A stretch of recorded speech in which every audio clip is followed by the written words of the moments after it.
And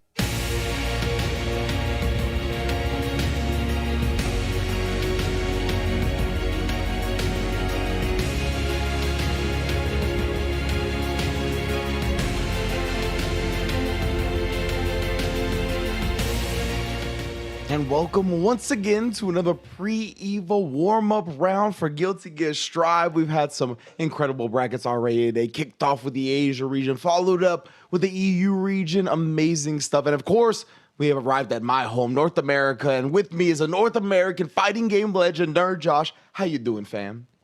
You know, after, yesterday I got some good festivities in, and I am ready to just play Guilty Gear the whole week. And what way to get ready for the week by watching some of the best in this continent, this whole region, battling it all out. And it's already pretty stacked. I'm pretty excited. And I'm excited just to be with one of the GOATs here on Commentary Range too. So, I appreciate it. I appreciate it. Yo, we're going to see who's the GOAT of today, though. Let me see that bracket. It's all about the players, baby. And we're going to start off not exactly with Rakir and K7 Showoff. Actually, we're waiting for one of the players to arrive home. So despite that being the top of the bracket, we're actually going to start off with Exmist.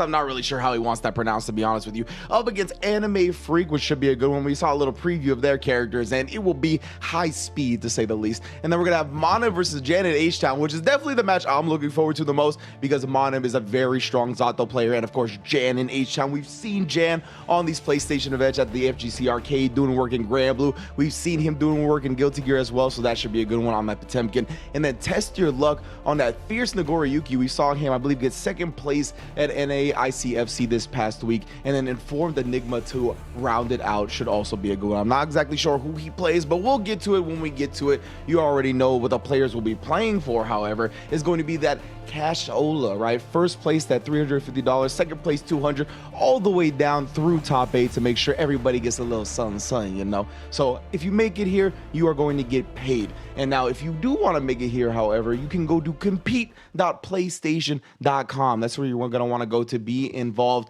with any and all fighting game events, whether it be the pre-EVO warm-up rounds or anything else we got going on here on PlayStation, Guilty Gear, Street Fighter 5, Tekken 7, etc. And beyond that, there's other stuff, just not fighting games as well. There's going to be Call of Duty and a bunch of other stuff, all on compete.playstation.com, of course. But that's, put to bed for now. I want the Guilty Gear Strive in my system. I need it pumping. I need it in my veins. And again, we're not going to start with that K7 Showoff Rakir match. We're going to get to that a little bit later. Right now, we're going to start with the Exmist versus Animefreak. And I want to talk about my man Exmist to start it off. I believe he is a Milia player, which, I mean, in this game, Milia is so dangerous. She is definitely one of those characters that can still knock you down and then run it. You can see hailing out of Calgary, Alberta, Canada. He's from the Heart Dungeon. I don't actually know about that or not, but you know what I'm saying? Just in case he is.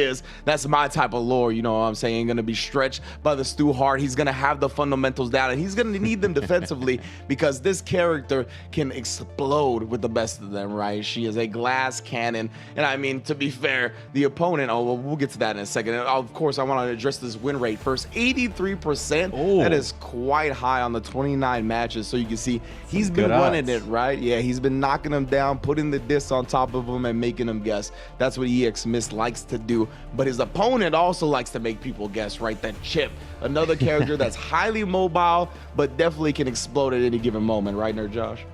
No, honestly, Animefreak bringing the Chip in, and like you said, he's gonna need some stretch from Stu here if he's gonna get in the ring with a Milia player. Any mix-up could be so much pain to the corner, but Chip, he may represent a pinata at times, but he has all the tools, all the options.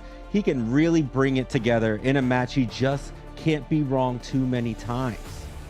Yeah, I mean, it's like you can't even be wrong once sometimes with Chip, right? Because, I mean, in certain cases, even when you're not wrong, you're blocking, and then the risk gauge gets cranked so easily in this game, right? You can start getting into that red, and I mean, as soon as you get into that red, any hit, I mean, is going to completely melt Chip, nearly taking him down to TOD territory. So, of course, with Milia, she doesn't really crank the wrist that much, right? She's usually like the small hits, the knockdowns into the run in the game. So maybe he doesn't have to worry about that too much. But we're gonna see. We'll see. Exmist going up against his opponent as well on the Chip. Animefreak. I don't know who's gonna get first blood, but we're gonna find out right now. Oh, they're gonna be dancing around real quick. This is gonna be a super fast matchup. And I'm excited to see how the chips approaches, because those normals are definitely going to give a good lead in, but, you know, like we said before, if you're wrong, I like the air approach. Yeah, I mean, I talked about how the risk gauge wasn't going to get cranked that much from Milia, but she actually did take Chip into the red immediately. And you can see cashing out a lot of that risk with big damage here. Good luck on the cross up for now. But yeah, going to use that super for plus frames, however, jumps right out of it. Oh, and a cross up right away. And he alpha blades in, but, you know, no same side shenanigans yet. Maybe has to mix it up with just a little bit more to get that type of read. Yeah, it could be right now. We're trying to come down with a drill kick, but avoiding Animefreak, however, just harassing with the Chip. This is what Chip does so well. Immediate burst out from Exmist as soon as he found that 2 DP into the RC. Gonna be able to continue the combo here. Oh, Animefreak not really getting any clean setups here, but it's all right. Exmist trying to get back into his game. RC and then taps him on the dome piece before landing real quick with it. Yeah, that overhead was so fast, and now stuck in the pressure. Animefreak needs to make a move. 30 seconds left. Oh, I was gonna say he's got a burst available, and he will use it, trying to hold on to this round, not surrendering it just yet. Awkward hit, so he can't combo off of it just yet. The 5Ps on the ground do act as an anti-air, just resets to the throw a little bit too early on the overhead, but again, just all setting up for the throw. So powerful in this game. No FD break required. 2 frames. I mean, you just get caught slipping. Hey, if it works, keep doing it. And those 2 in a row got him through. Animefreak now keeping the momentum. Has Milia stuck in the corner. She's taking that approach out, and it takes the trade. And you have the cow pull and whatever jump run that was. I didn't actually catch it, but either way, Exmist gonna be able to knock him down in the corner once again. Blocked over at this time, and the low. Wow, okay, going all about it. Animefreak. Defense freak right now. Yeah, you need that with these characters. We talked about it, right? Of course, Chip has the DP you could threaten with as well, but still, rough times ahead. Yeah, YRC to buy some reprieve here. Trying to keep it locked in this corner, and does so successfully. Another throw. Now Exmist, you know, he's got to be thinking about the burst of his own right. YRC's instead. I like that option, but doesn't actually confirm it to a combo there. Knocks him into the Magic Pixel territory, but still can't get a kill yet. I mean, Chip, whether he has a pixel or full life, he's as dangerous as it can be. Oh, the wake up throw gets through it. Yeah. And that was scary because one burst beat allowed Chip to come back just for another 12 seconds. Like that could have been the opportunity needed. Oh, what a counter. No clean combo there, though. Yeah, we haven't really seen too many clean combos come out, to be honest with you right now. Both players getting the knockdown, but not really turning it into too much. But Exmist looked like he was going to be able to turn that into a wall break. That's why Animefreak trying to keep it on this section of the map, you feel me? Not trying to get spawn camped. Yeah, he's taking advantage of those air hits, but getting caught on the ground. Uh-oh. Yep, RC is the overhead again, but as soon as Animefreak saw that the first time, he's been blocking it every single time thereafter. See if he switches it up to the low variation right now. The mount drill kick does keep him locked in, but immediate dash out and the knockdown here. No, a little bit too far for the empty low. YRC is the close S for the counter hit, but still, we are fighting and we are scrambling. I mean, Animefreak's getting a lot from this air movement, using these double jumps, moving all around, but he's not getting much off the J2Ks. He's just getting a sweep or, you know, a mix-up. Exactly. I mean, I smell like a jump 2K into a throw coming, to be honest. That's how I feel like this round might end. Right now, the RC is going to keep the pressure on. Good block in the overhead and jump out on the command throw. Landing with a button. Animefreak wasn't ready with a DP or a 6P on the other side. So this is going to give Exmist a slight lead here. Animefreak, of course, still has his burst available, but that one strike is enough damage to the poor glass cannon of Chip to take the first game. Good stuff from Exmist. I mean, that's exactly what we were expecting, though, right? The dance. Yeah, they've just been dancing around. It's like 2 Hornets going at it. I mean, I said it earlier, back in the day, they used to call these characters pixies, the high speed, high magic characters, but you step on them once and there they go. Ooh, the 6P came out as a good anti-air, but DP was a little bit too short on the range to follow up properly. Not that time, though. Point blank into the RC, but Animefreak kind of leaving a lot of damage on the table there. Yeah, a lot of burst baits here. Leaving him, like you said, so much damage. Yeah, but actually lands in, gets a back throw. Animefreak scrambling to success. Oh no, the burst doesn't go really punished. However, we're still in the corner and finally sneaks in that overhead. Drift RC up, but he drops the combo. That was the round, and then he just eats the bad mood into the empty low. Oh no, my friend. Wow. I want to see Animefreak go for these like leaf throws after the J2Ks. He's really got good conditionment post that, you know. He's kind of been throwing them elsewhere. Oh man. Exmist though, just so on point with these high-low games off the disc. Getting that wall break. Overhead again, no meter cancel this time. Ooh, nice air-to-air right there. Kind of playing at that range where he can counter the cow pull. Really smart stuff. 100% tension on the side of Exmist as well. Ooh, cow pull again. Oh, sitting on chrome. No, he's got the gold burst. Oh yeah, with the 100% tension, you gotta imagine that he's gonna start taking some risks. Starts with the DP into the RC. Ooh, trade, and if you're Animefreak, you can't afford another one of those though. Spins that last bit of tension. Ooh, setting up the command throw. That was nasty. Very tricky. Went for it again, but called out by the jump back. Yeah, really missed. Able to jump out, and again, right, we've talked about it though. Chip not really punishable upon landing from that command throw. Usually you have to hit him out of the sky, but Animefreak hasn't been ready with a DP or a 6P as soon as he lands. So because of that, Exmist has had some successful jump outs and punishes. Well, nice cross up. Going right for it. I feel like Exmist hasn't really been challenged a lot on this air approach when coming in, so why not? Yeah, puts the disc on top of him again, and then the empty low, and I'm in. Animefreak just can't find the correct decisions on defense right now. It is definitely tough. It happens against Million, man. She is one of those characters. She always has been. Yeah, she gets a defensive read. It's her time. Woo. And Exmist just been doing a phenomenal way of just always making his turn. Yeah, exactly. Plus frames as well. Again with the super. Ooh, preventing any type of jump outs. Yeah, with the wall break, that's gonna be enough. Exmist, whatever you want to call him. You call him moving along in winner semis because he just takes that with a 3-0, proving who the superior Pixie is, at least in this opening round. Oh, yeah. And, man, that was so intense. I feel like Exmist is already ready for this bracket. You know, the 3-0 coming into it, but there's so many killers we're about to come back to on this bracket. So, like, you do not want to be anywhere when you catch all of it. But let's get back to the match here. Man. Look at this pressure. Really good stuff. Yeah, really good stuff from Exmist throughout the set. Of course, Animefreak, yeah, with the back-to-back throws in the corner there. That's where he found a lot of success, was with the regular throws, the command throws here and there, but he kind of got away from that. He was just really trying to mix his opponent, I think, in annoying fashion rather than effective fashion. No, I agree. Like early on, Animefreak was getting away with a lot of strike mix-up, you know, but, you know, towards the end, we see Exmist getting around through this a lot, and honestly jumping out of these throw situations. Nice empty low on that disc like that.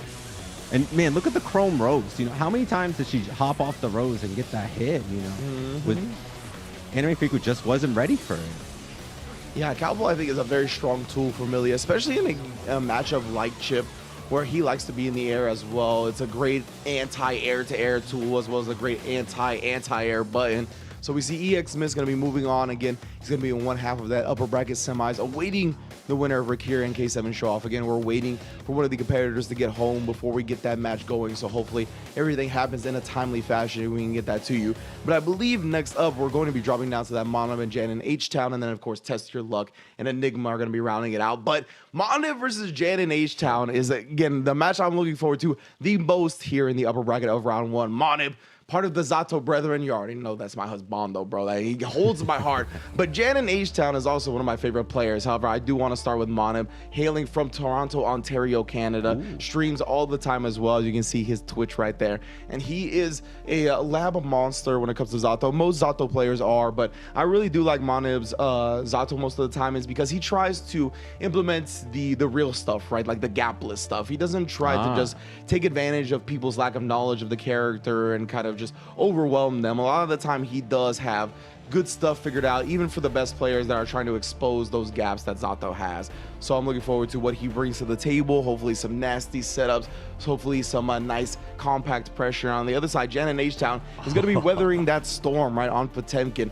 Now Zato versus Potemkin I think is historically a bad matchup for Potemkin, but in this game I do feel like Pod has some tools that he can utilize to fight a bit better because of the Mega Fist speed. It actually is able to Mega Fist between 2S and 4S and drill, as well as Zato's punishments for Hammer Fall and Mega Fist are just kind of whack. But yeah. No, like you said, this has been a historically kind of hard matchup for Potemkin. But, you know, Potemkin does have a lot of tools to put Zato in check and really keep him hurt, like you said, using the Mega Fist and, you know, trying to get those hammer falls appropriately. But let's see, you know, a specialist like Jan, who's been playing for so long, you know, they've fought this matchup through so many games. Maybe they have something that'll help here, but you hyping up Monib here, I'm really excited to watch a good Zato player. It takes so much execution, knowledge, and experience to bring that trifecta to really make this character work, and I really want to see this. Yeah, Monib, I can't remember what tournament it was, but he did get into grand finals. He was one of the Zatos that happened in like back-to-back days. It was like No Kami beat Macho and then Monib in back-to-back tournaments of Zato mirrors. And yeah, but Monib is just super good. Usually gets very far in whatever tournament he enters. So we'll see though. As you mentioned, Jan is a different beast though, and he's gonna have a lot of matchup experience here. So I don't think he's gonna be sweating this being historically a tough road for him. Yeah, it might be Zato and another light for him, but a lot of the matchups very similar or the same. Yeah, right now Monib already forcing out a burst from Jan, right? Didn't want to continue to give him that pressure in the corner. And yeah, that crouch D is really good in this matchup as well. Definitely a quick and able to counter poke a lot of Zato's buttons. But the jump kick into the jump D, I mean, I think all of Zato's air normals are extremely good. Good to know. Nice. Mega Fist take him to the corner. Oh, just barely switch up the alley. Yeah, I cannot believe the tech throw happened on the ground. Right? And Jan just now building meter post wire C.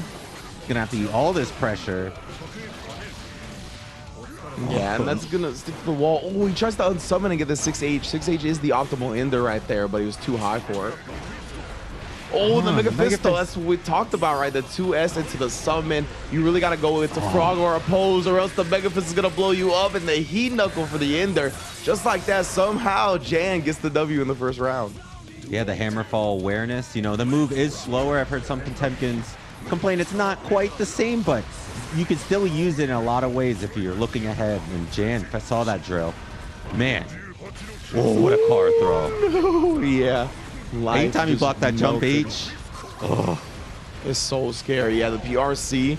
Oh, and then connecting with the jump heavy slash, you can see big damage. Now, yeah, I mean, Pop Buster or Strike is going to kill you. It's so scary. Monib trying to hold on to this game for now. He doesn't have another life to spare, so he has to use the burst here. Nice combo. Yeah, but I like this too. Resummon the sword directly on top of him. That is a frame trap. You cannot press buttons on that. Yeah, he got caught before the mix. Putting out the ages. Yeah, showing some respect to it. Oh my goodness, recovers in time. Oh, with the pixel. He's trying to FD to not get chipped out here. Ooh. Oh my goodness, does get the oppose out clutch. Oppose called to absorb the Mega Fist in the back throw. Monib with the clutch play. Amazing play there from Monib. Ooh, there it is again.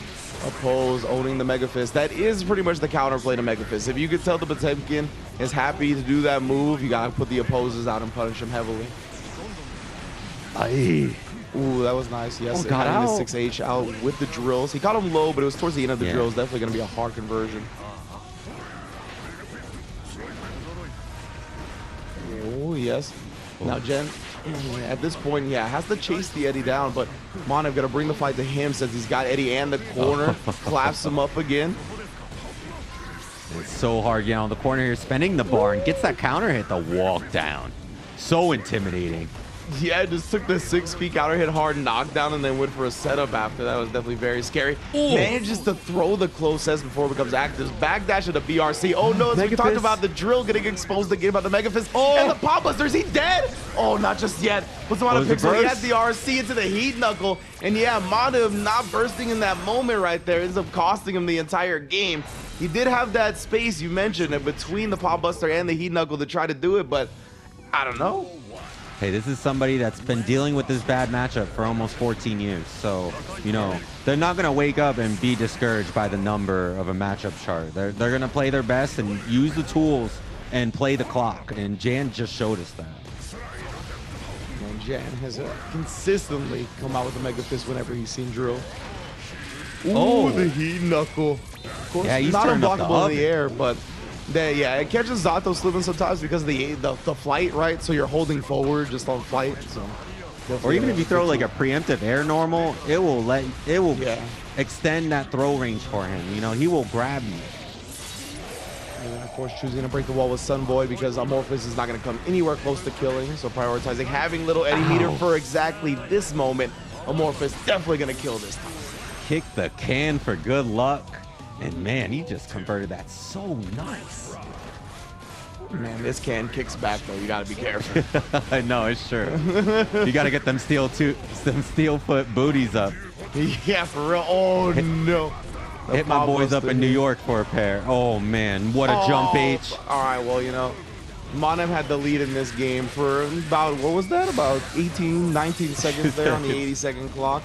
Unfortunate, but you know, he's been doing really good job on the approach. Maybe has this layer 7 approach to call Jan out. Oh, maybe. Yeah, Oh, the I'm wake really up button. surprised. Oh my goodness. Monib just kind of being very faithful in his Eddie-less offense right there with the 6H. It did pay off. It did get some hits, but without Eddie, it's really hard to just overwhelm Potemkin continuously. Yeah, that's kind of Eddie's weakness. He's mad average till he has a little help from his friends, but you know, with that execution, the experience, and all comes together, this character is frightening. Yeah, then gets the slide head knocked down from long distance. That jump heavy slasher, really good button. Ooh, double up on the frog, and that is going to be it. That's why he's immediately summoning into the sword, respecting the frame trap this time, and the burst out. He is just jumping around, trying to get that turd. When is it? Oh, Ooh. I'm telling you, man, every single one, whatever button you want to press as Zato in the air, it's good. it all adds up in the end. And especially against Potemkin, this is a brick wall to take apart piece by piece. Yeah, nice Eddie jump low right there. Of course, there was no more Eddie, so he's just using the RC to get as much damage as he can here. Oh, the slide head actually making a block before the frog connected. Right? He got him out the air, but he didn't get Zato out the air, and Monib tying it up. And that was not easy by any means. He took quite the whooping before that round. It took a lot to wipe his brow and overcome there. Yeah, definitely. Like we said, right, it's harder for Potemkin, but Zato in this match definitely be sweating too. So Yes. right now, already in the corner, and yeah, it's just so scary once he gets in that range. Good defense for Monib so far, and yeah, you got to start hard calling him out on the Mega Fist with the frog summons. Unfortunately, it's only one hit, but still, it at least discourage him from doing it. Yeah, well, at least give that second guess, and you know, if he can't do it every time, then he's playing your game. That was really good defense from Jan right there too. Monib was waiting for the YRC or the burst, and he didn't do it till mad late. So Monib actually committed to offensive maneuver. Oh, the slide head from downtown. The jump, and you got to watch out. Oh, It's a throw or it's a low. Hopefully your guessing game is on point. A little bit too far, but it's okay. The scramble working out, and oh, that was really unfortunate. Amorphous to finish the job there. I don't even know what happened, really. He just enforced his own throw game. He's like, I can do that too. Well, yeah, I guess he was definitely just can do outside of the range after the burst. That was unfortunate for Jan, 100%.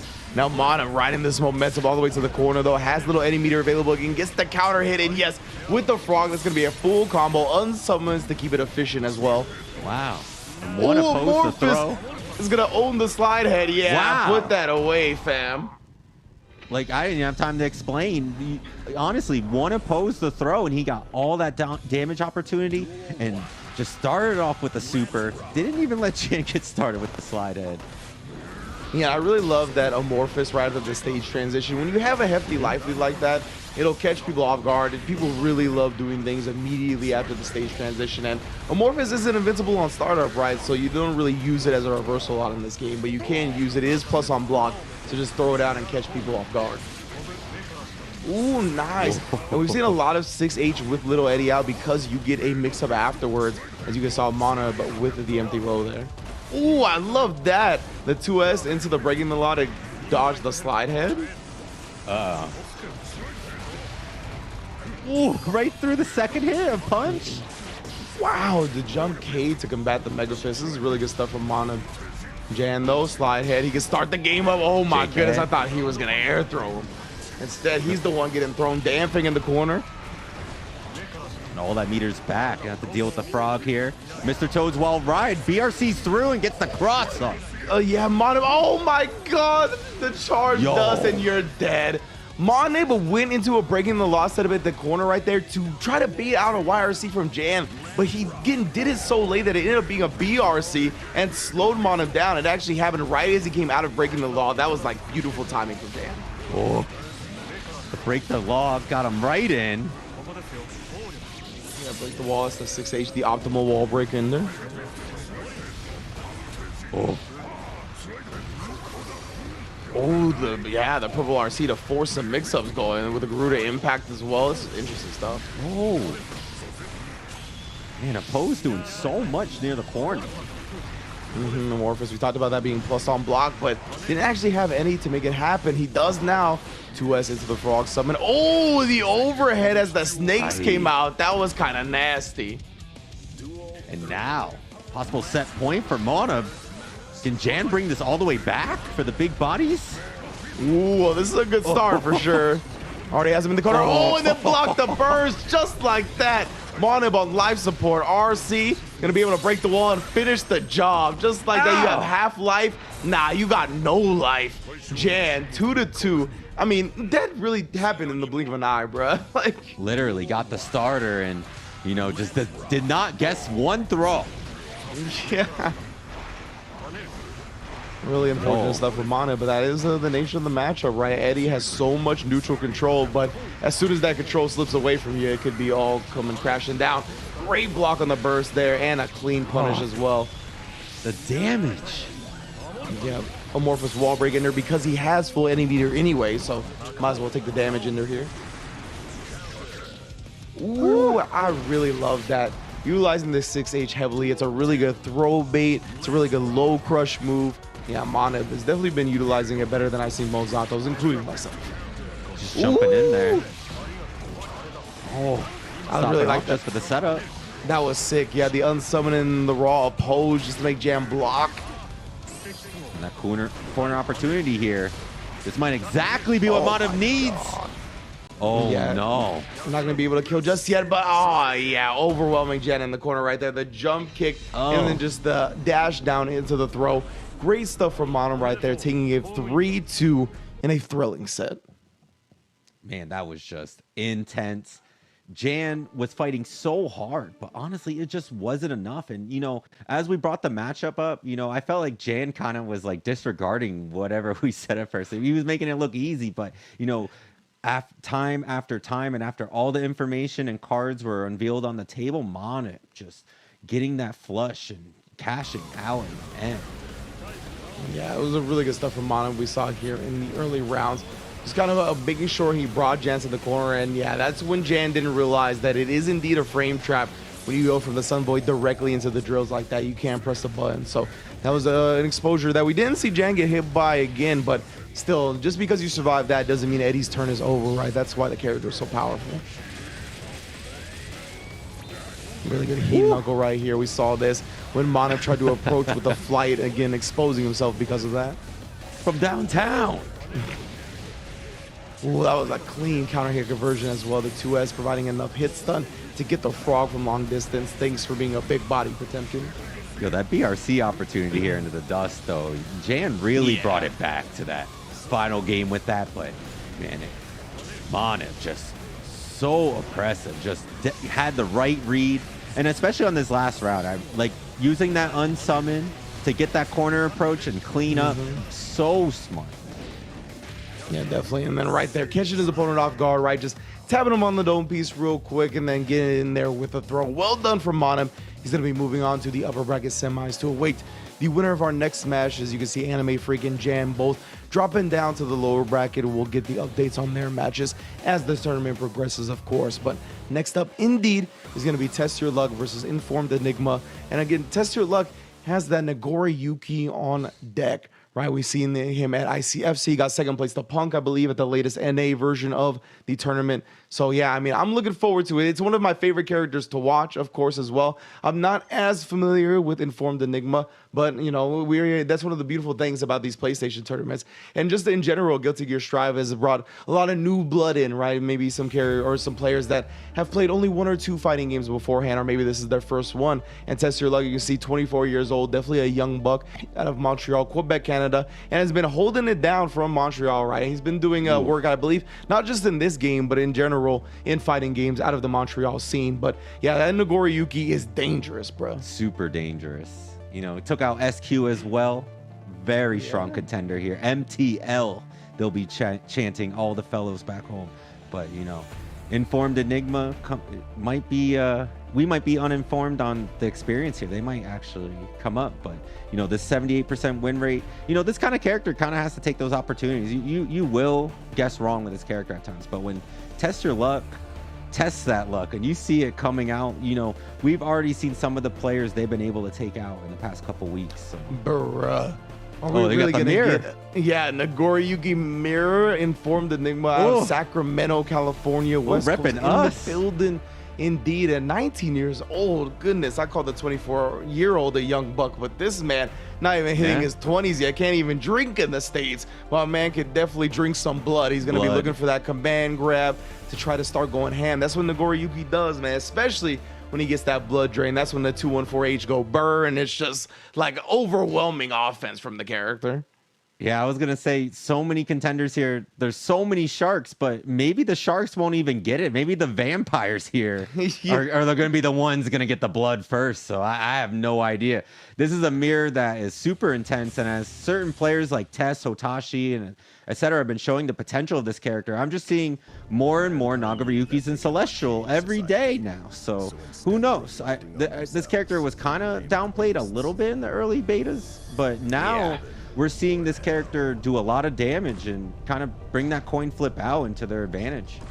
Yeah, I think everybody's awake now. This character is cheap, bro. Like, I mean, the blood gauge system at first, people had to get used to it, but especially with the revelation of the 6H OTGs, I mean, this character has become a lot more manageable when it comes to the blood gauge. And just in general, people have seen how potent that offense is. I mean, if he didn't have that blood gauge, he'd probably be the best character in the game, you know? That's true. No, Nago has to wait his turn, but he has so many ways to steal turns and make you guess once it is. And you really have to watch that meter. When a difference to level 1 to 2 can be so huge on how you approach. I mean, man, Testyourluck is already building that blood gauge up a lot in level 3 or level 2, whatever you want to call it. And he's got him knocked down, getting the 6H OTG as well into the 236K. That command dash presents a dangerous OP scenario. Hey, just coming in. Informed. Woo! Oh, that Dust is informed. Definitely saw that he was blocking low. Wire C. Ooh, right back at you, though. That's the character's primary tool on defense, right? Of course, no invincible reversal besides the super. So you got to be looking for YRC when going up against the Nagoriyuki, and you got to be looking for that. The blood gauge pop. Informedenigma, definitely informed of his character's blood gauge as well as his opponents here, and making the most out of that pop. Yeah, super nice play. And I feel like a lot of people aren't ready for this matchup yet. Maybe, like, I'm not sure.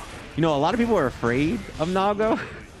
Do you think that people are afraid of playing the mirror? This seems like a pretty intense mirror. This looks, pretty fun. But, I mean, the thing about Nagoriyuki is that he is really bad once he gets put on the back foot. And, I mean, Nagoriyuki's offense is super strong. So, oh my goodness, it's one of those scenarios where I think, like, the offense of the character is really good against himself. But that's what you got to do, right? If you have the 50% intention to threaten with it, you got to let him know you're willing to do it. And, of course, that super also drains blood after a period of time as well. Yeah, that's a good. That's good that you brought that up, because sometimes he's in that club where he needs that IB throw for punishes. Oh no, he's a popping Informedenigma. He gets command grabbed as well. Yeah, and that was so meaty on the mask put on. He just canceled it to the 214H. He had the blood drain still active, so he was gonna push the envelope.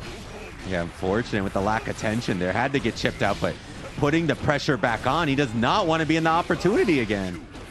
Yeah, exactly. But he already has quite the blood gauge built. So Gotta keep that in mind. We saw both of these players actually pop in rounds 1 and 2. So, ooh, does get the tap dust this time into the RC. Testyourluck gonna get wall splat, so no burst available there. Oh, dodges the command grab. Gonna be able to RC as well. He did get the gold burst, so his pockets are fat with tension. YRC that is blocked. Oh, only a slight punish though. Oh, what a whip punish. Yeah, Testyourluck, and then he gets another command grab. And yeah, he was at like 2.5 bars, so good stuff to put that stop to that there. But the 0-1 block 2-1-4H, not expecting him to just reset the pressure with the 5K, and then hitting him low as well as he scrambles on the wake up. Informedenigma actually taking the first game. That was so good by Informedenigma. Like, literally going for that low and that positioning.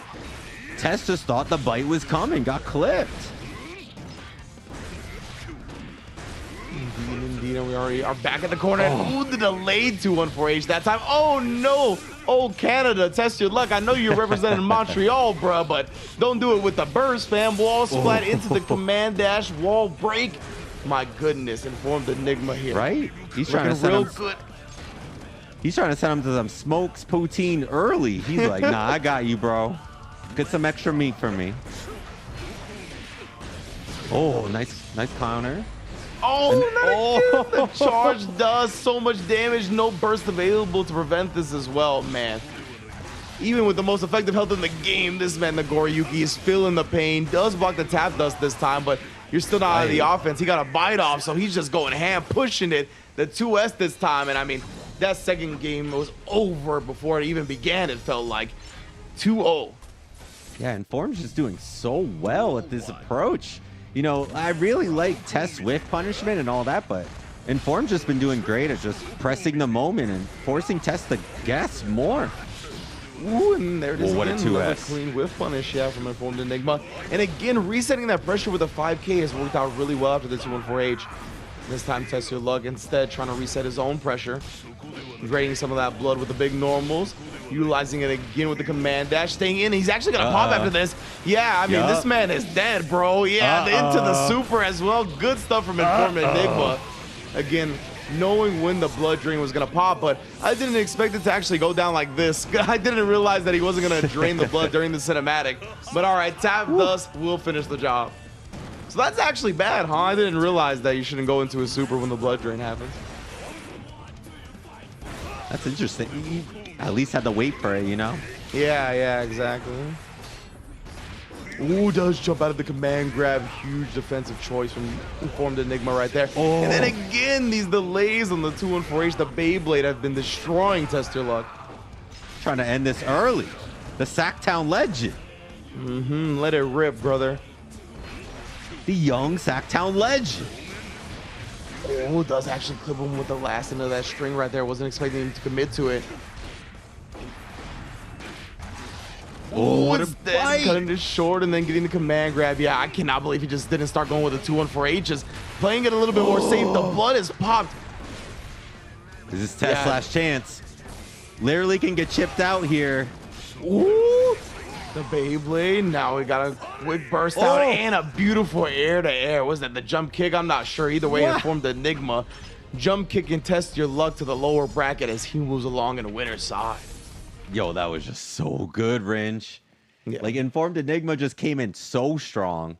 And honestly, just that type of play carried him through the whole time. He didn't get Test in any form of, like, comfortable measures except for that game one. I felt like game one was so close, but he had some great reads and then he just ran with that momentum and energy. Yeah, he caught Testyourluck off guard a lot of the time. I think Testyourluck, when you play the character, sometimes you have a way of thinking about how the characters should be played or how you think they're going to be played, right? Even if it's not how they should be. And I think when it came to that, Testyourluck was very much caught off guard by all the timings and the rhythm and the choices of Informedenigma, right? I mean, those delayed Beyblades were destroying him. He got counter hit like 3 or 4 times by them. And just because of that, I think it was like, I would never do this on my side as the Nagoriyuki, right? And when you think about that, that is what kind of can lead you to getting opened up by this stuff, just because you wouldn't do it and you're that character, so you feel like you would know what's best, right? But sometimes you don't. Yeah, I felt like he was playing a little more conservative compared to Informedenigma. But For sure, you know, for sure. Honestly, this is Guilty Gear, and even if it's Strive, it's a different game. You know, in Guilty Gear, you can play characters multiple ways, and sometimes in the mirror matches, you got to come out of your comfort zone and rush a little down, or get them to start taking the gambits you need. Yeah, 100%. And Informedenigma really just overwhelmed Testyourluck, right? And I really do usually like Testyourluck's Nagoriyuki. He does super well at pretty much every tournament he enters. But as you mentioned, it's a lot on the back of being able to whiff punish and kind of control the neutral with Nagoriyuki's long range and his access to his different specials. And right there, Informedenigma never really let him play at that range. He just kind of got in and overwhelmed him. And we talk about how weak Nagoriyuki is once he's put on the back foot. So good stuff to Informedenigma, just taking a bulldog approach to it and able to defeat his opponent. And it looks like, unfortunately, that Rick here maybe not able to show up, or K7 Showoff just able to get the 3-0 off stream. However it was handled, Rick here is into the lower bracket. So we have our upper bracket semis set. You can see K7 Showoff versus Exmist, and it's going to be Monib versus Informedenigma. So good stuff to all of our competitors so far here for this NA rounds. And again, if you want to get in on any of the tournaments going on, you can go to compete.playstation.com. That's where you're going to want to go to get in on the Guilty Gear Strive, all the pre-EVO warm-up round stuff for this game, for Mortal Kombat 11, for Street Fighter 5, for Gundam, all kinds of cool stuff for fighting games and beyond. Again, can all be found at compete.playstation.com. However, if you're looking for more upper bracket action, you're going to have to stick around for a quick break because I need to get a drink. I need to compose myself after what just happened. We'll be right back here. Please do not go anywhere.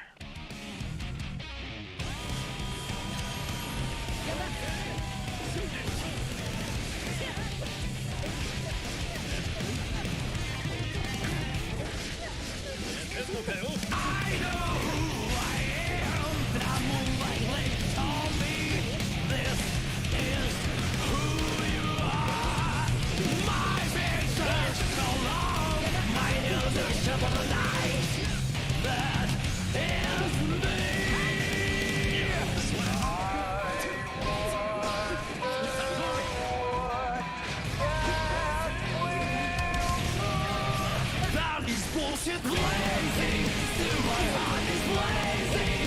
If the world kill me, I don't need a new one under you. Soon you will know. We already know the smell of the game.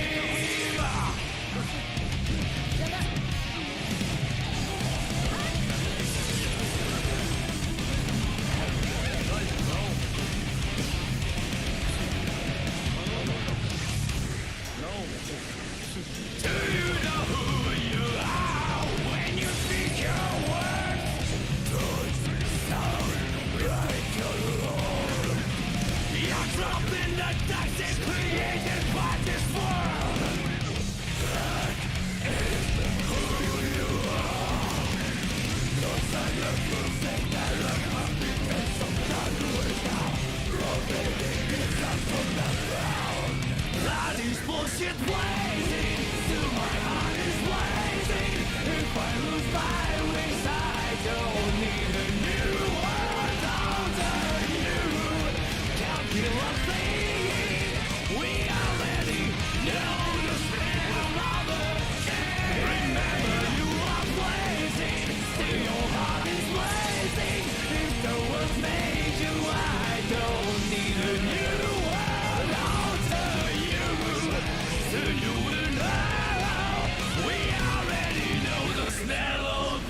Can't you see I'm blazing? Still my heart is blazing. If the words kill me, I don't need a new one.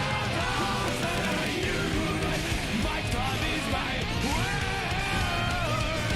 Your words will never let me disappear. Time is blazing. Still my heart is blazing. If the words kill me, I don't need a new word. Soon you will know. We already know the smell of love. Know the smell of love. Know the smell of love. Know the smell of the game.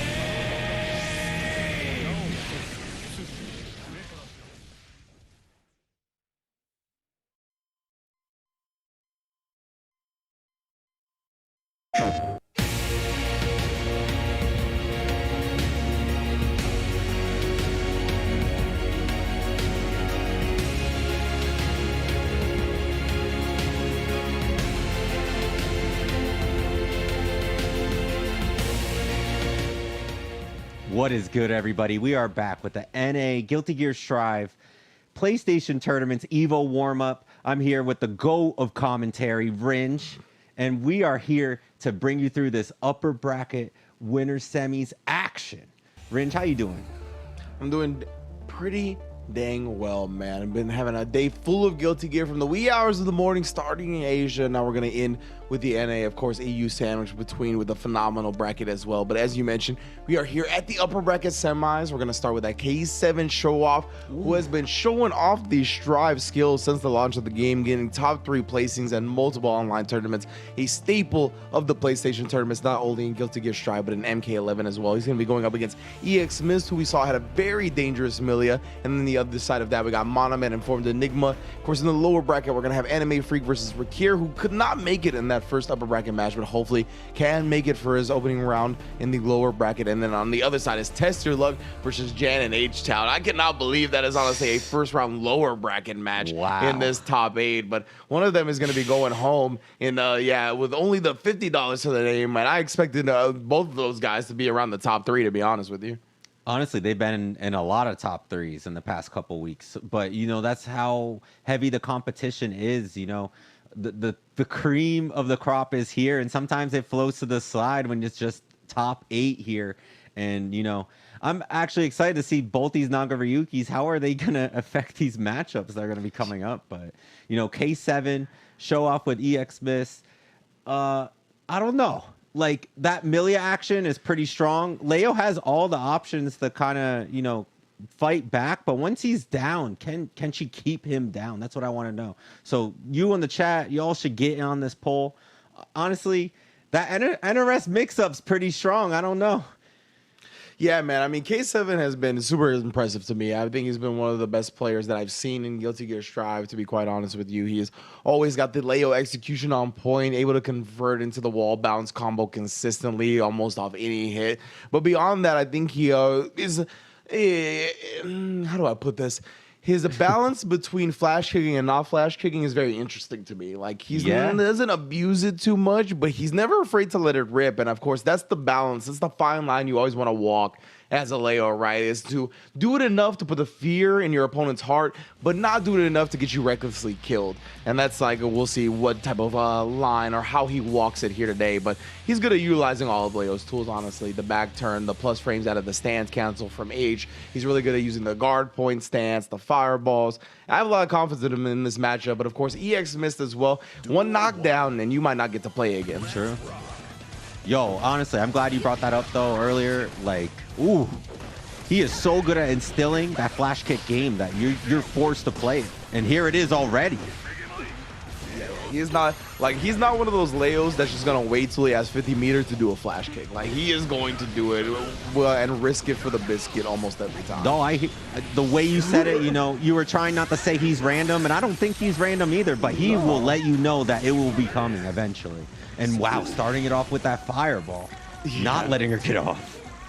Yeah, I think that is the best projectile in the game. So fast, multiple hits, and I mean, just in general, with the charge time being as minimal as it is, he's just able to bring it out in scrambles, on wake up, whatever you want. And a great guard point stance into the attack out of it for the big counter hit.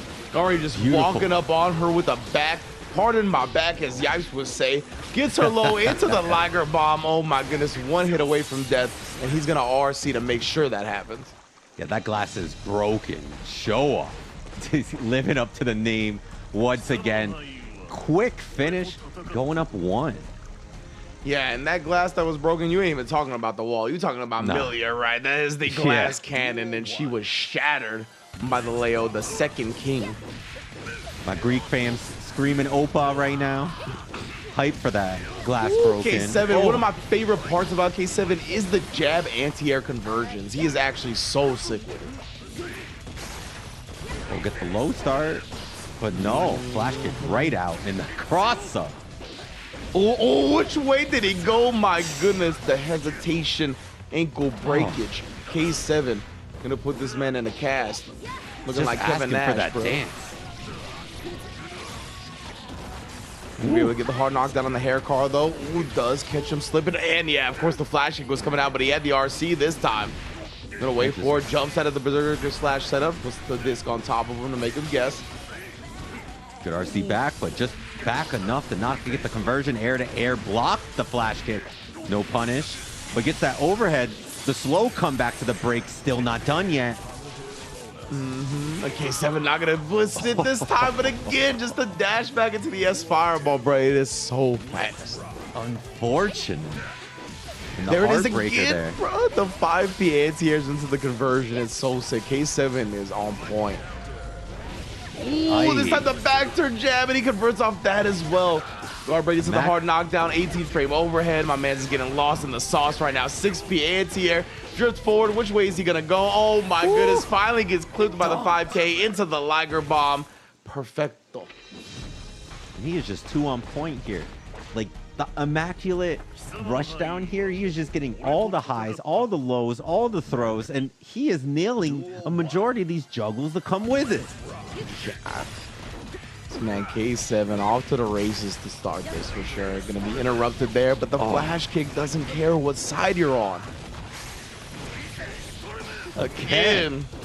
And he just has the lead. He's like, no, throw, play my game. I don't care if you hit buttons, do it. I want to see it.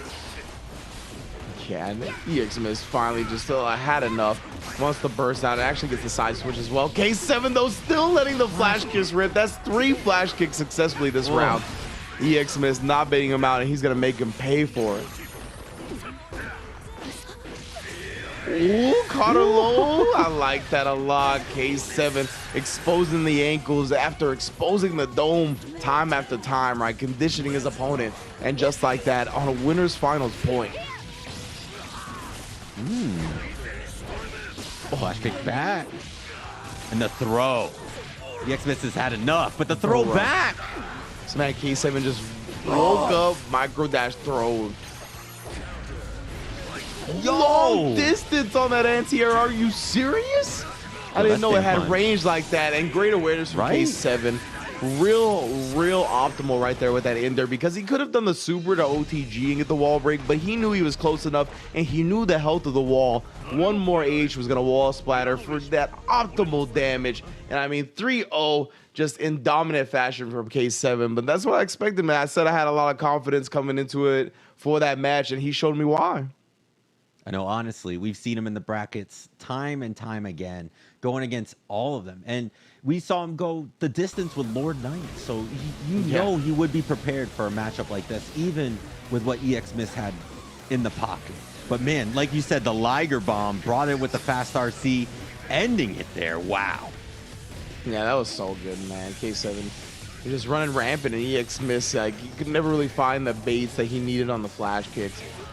Ooh, yeah, and that S fireball right there. That's another thing, right? Exmist was looking for the bait on the flash kick that time, was trying to play super safe, and when you do that, that just gives Leo an opportunity to start ruling the neutral again with that fireball. Such a good tool. I cannot believe that anti-air hit from that far. Right? Yo, he did such a good job on the risk reward. Like, just look at how he used those flash kicks, even without the meter. And look at him progress in the upper bracket once again. I'm gonna be In winners finals, awaiting the winner of Monib and Informedenigma, of course. You can see in the lower bracket, Exmist also dropping down, awaiting the winner of Testyourluck and Janinhtown. What a reward you have right there, Exmist. First K7 and then either Testyourluck or Jan. I mean, that is a rough bracket to go through, but it's going to be a rough bracket for everybody. That's the top 8 caliber of players we have here at the pre-EVO warm-up rounds for Guilty Gear Strive and A. And of course, next up is going to be Monib versus Informedenigma, and I'm down to gush about my man Zato. And this is a very interesting matchup, I think, for Zato in this game. At the very early beta rounds of this, I really thought it was heavily favored in Zato's side, but nowadays I think it's pretty even. Because both of the characters can get rushed down. If one of them gets knocked down, it's pretty much curtains for the other because of how overwhelming the offense is for Zato and Nagoriyuki and how bad their defensive options are. But if Nagoriyuki ever gets high blood, it is mad difficult for Zato to summon Eddie without getting smoked. So when that happens, it is a very slow paced game. One of the slowest paced matchups I've seen in Guilty Gear Strive. They would just sit on the opposite sides and Zato will summon, oppose, unsummon, try to harass with drills. It's really interesting. We'll see if it gets there, of course, because it can be very fast as well if one of the persons gets knocked down. Personally, I like the wait outs. I'm a longtime Street Fighter player as well. So, personally, if you have a matchup where 2 players have so much respect for each other that they're just waiting for the opportunity, that actually gets me super excited because the mental stack has so much pressure on each side. They're trying to make that crucial read. So, I hearing that, I'm really excited. But I'm also excited to see how is he going to navigate this crouch H, man. That crouch H, man. It's definitely just a huge space control tool for Nagoriyuki, and right now he's already got Zato in the corner, and then tests Monib's reactions out the gate with the charge dust, forcing out the burst, but 2S beating him to the punch after the stage transition. Let's go. Ooh. Well, the dust. Yeah.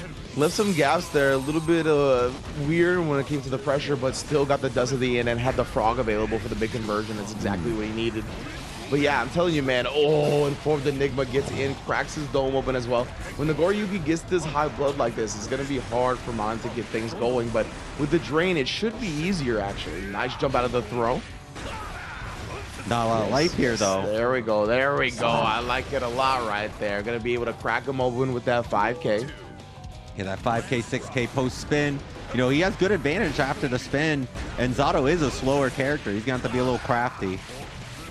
Yeah, but already knocked down in the corner like this is not a good look. Oh, yes, beautiful PRC to cover the whip command throw into the air throw. Ooh, man, not even letting Monib play here. Informedenigma. Yeah, I'm telling you, when you get to that blood rage with the Nagoriyuki, man, none of Zato's normals reach. You talked about the 2H, it definitely becomes hard for him to harass with flight and super jump, and then the Eddie summon becomes very difficult as well. So Informedenigma doing a good job. Oh my goodness. Bruh, yeah, that's what I'm saying. Usually you see so many people get intimidated by a pose, but Zato can be thrown during it. And remember, you got to keep in mind, Nagoriyuki has above average normal throw range, him and Potemkin. So yeah, that was a really good stuff. Yeah, sometimes that big body gets to you first.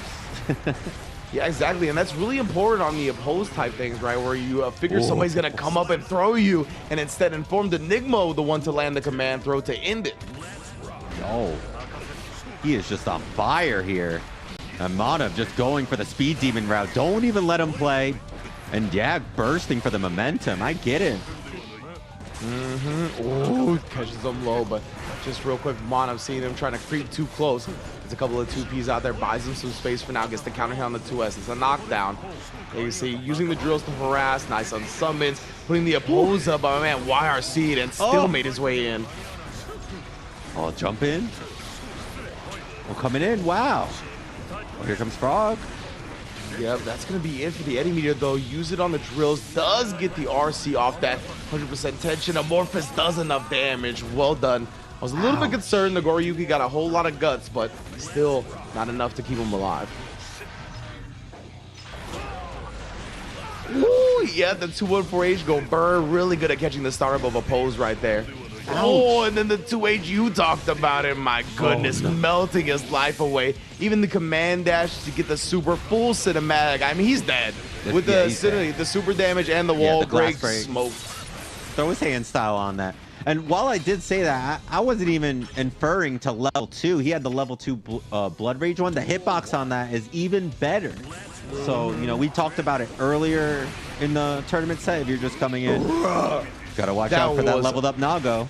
And that was so good. He used the projectile that Nago has to just completely destroy all the drills. That was wild. Yeah, I mean, bringing that name Informed, he's come in ready for a lot of killers in a lot of matchups now. Ooh, and then catching him slipping again with that 204H. Now, high blood gauge is going to be tough for Monib. As soon as he gets put on the back foot, he's not going to be able to summon freely whatsoever. Ooh, actually trying to jump in, lands on it, but that's what I'm talking about, bro. He even tried to summon a pose. He wanted to absorb, but still got clipped during the startup. Oh, this little Eddie meter is going to help. Gonna use the RC as well. Wants to bring him to the corner. I don't blame him. We're going to get a Sun Void, yes. He's going to be able to break the wall. Still have little Eddie meter available because of it. Yeah. Oh, Informedenigma, though. Trying to hold on to this round. Not ready to surrender it just yet, but unfortunately, he will draw, or excuse me, fall to the jump age. I mean, he threw the Cali burst out, the young Sacktown legend. True. We all got weaknesses over here on this coast. So it's cool. We've all been there. Yeah, from NorCal to SoCal. Oh, yes. I like that it does have the RC available as well. Oh, no.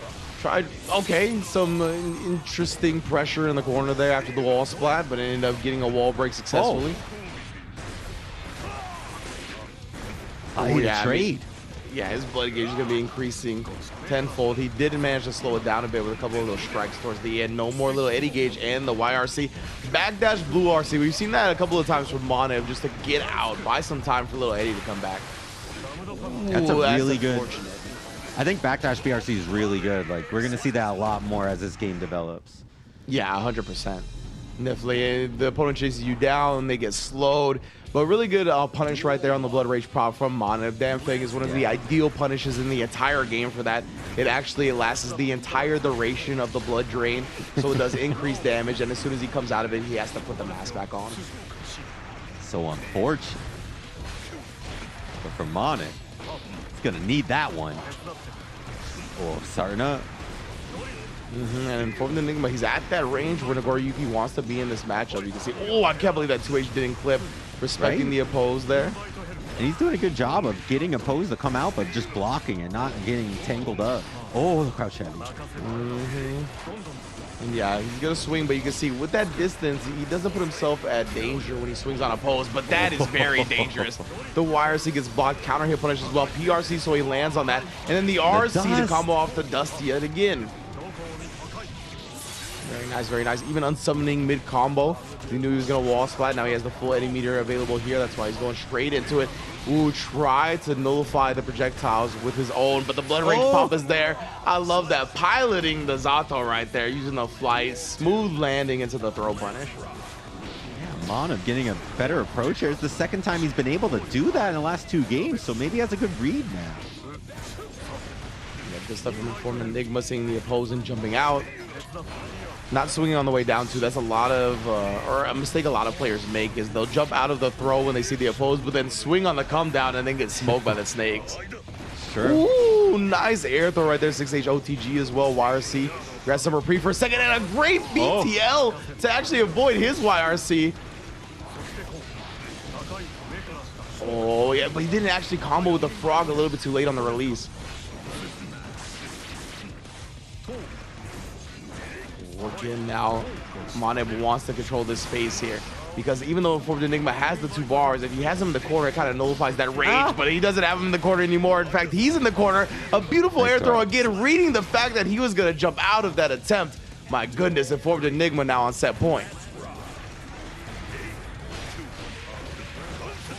Oh, already stomping him out. Oh, and then catching him low directly into the charge dust. My God, his life melting away here. Now, Monib, you gotta guess, fam. He's got 2.5 bars, exactly where he wants to be. RC to put some more pressure on you.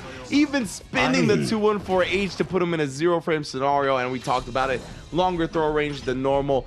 Grips up Zato, perfects him to end it, and Informedenigma makes it to winners finals. Man, and we thought about it. We're like, man, these matchups against Naga Ryuki, you know, they can be a little stressful. And, you know, Informedenigma really taking advantage of a lot of those situations, really not getting Monib to be comfortable in so many situations. And, you know, a character like Zato, you know, needs that control. You know, not being able to get that turn, that's huge.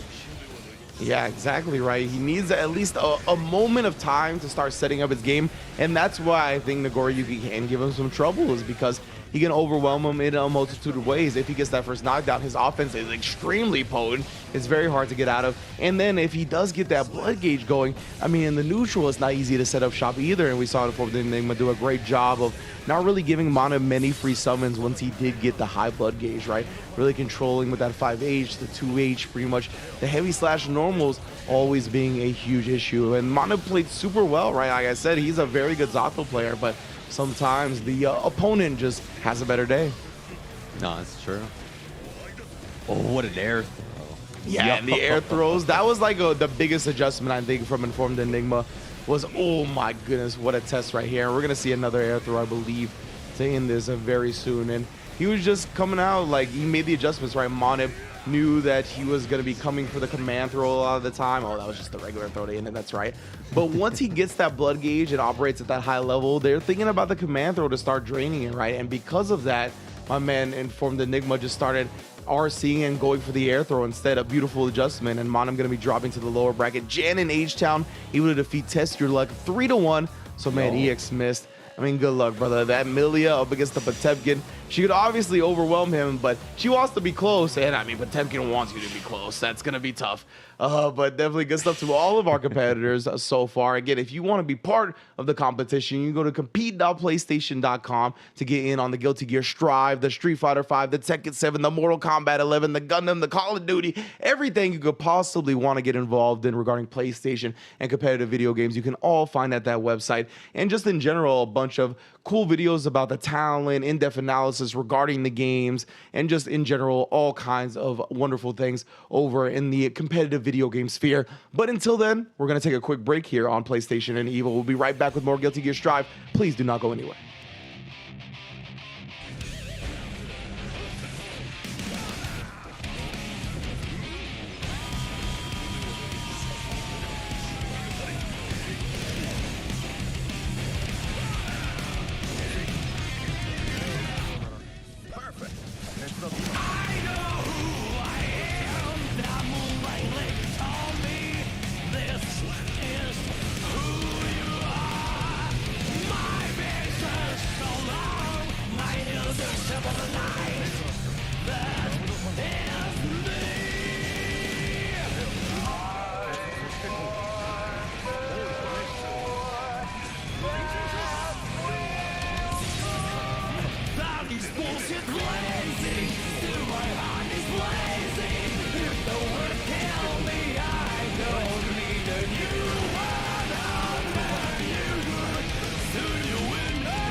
Can't you see I'm blazing? Still my heart is blazing. If the words kill me, I don't need a new another you. My God is my word. Your words will never make me disappear. That is bullshit blazing. Still my heart is blazing. If the words kill me, I don't need a new word after you. Soon you will know. We already know the smell of love. Know the smell of love. Know the smell of love. Know the smell of love.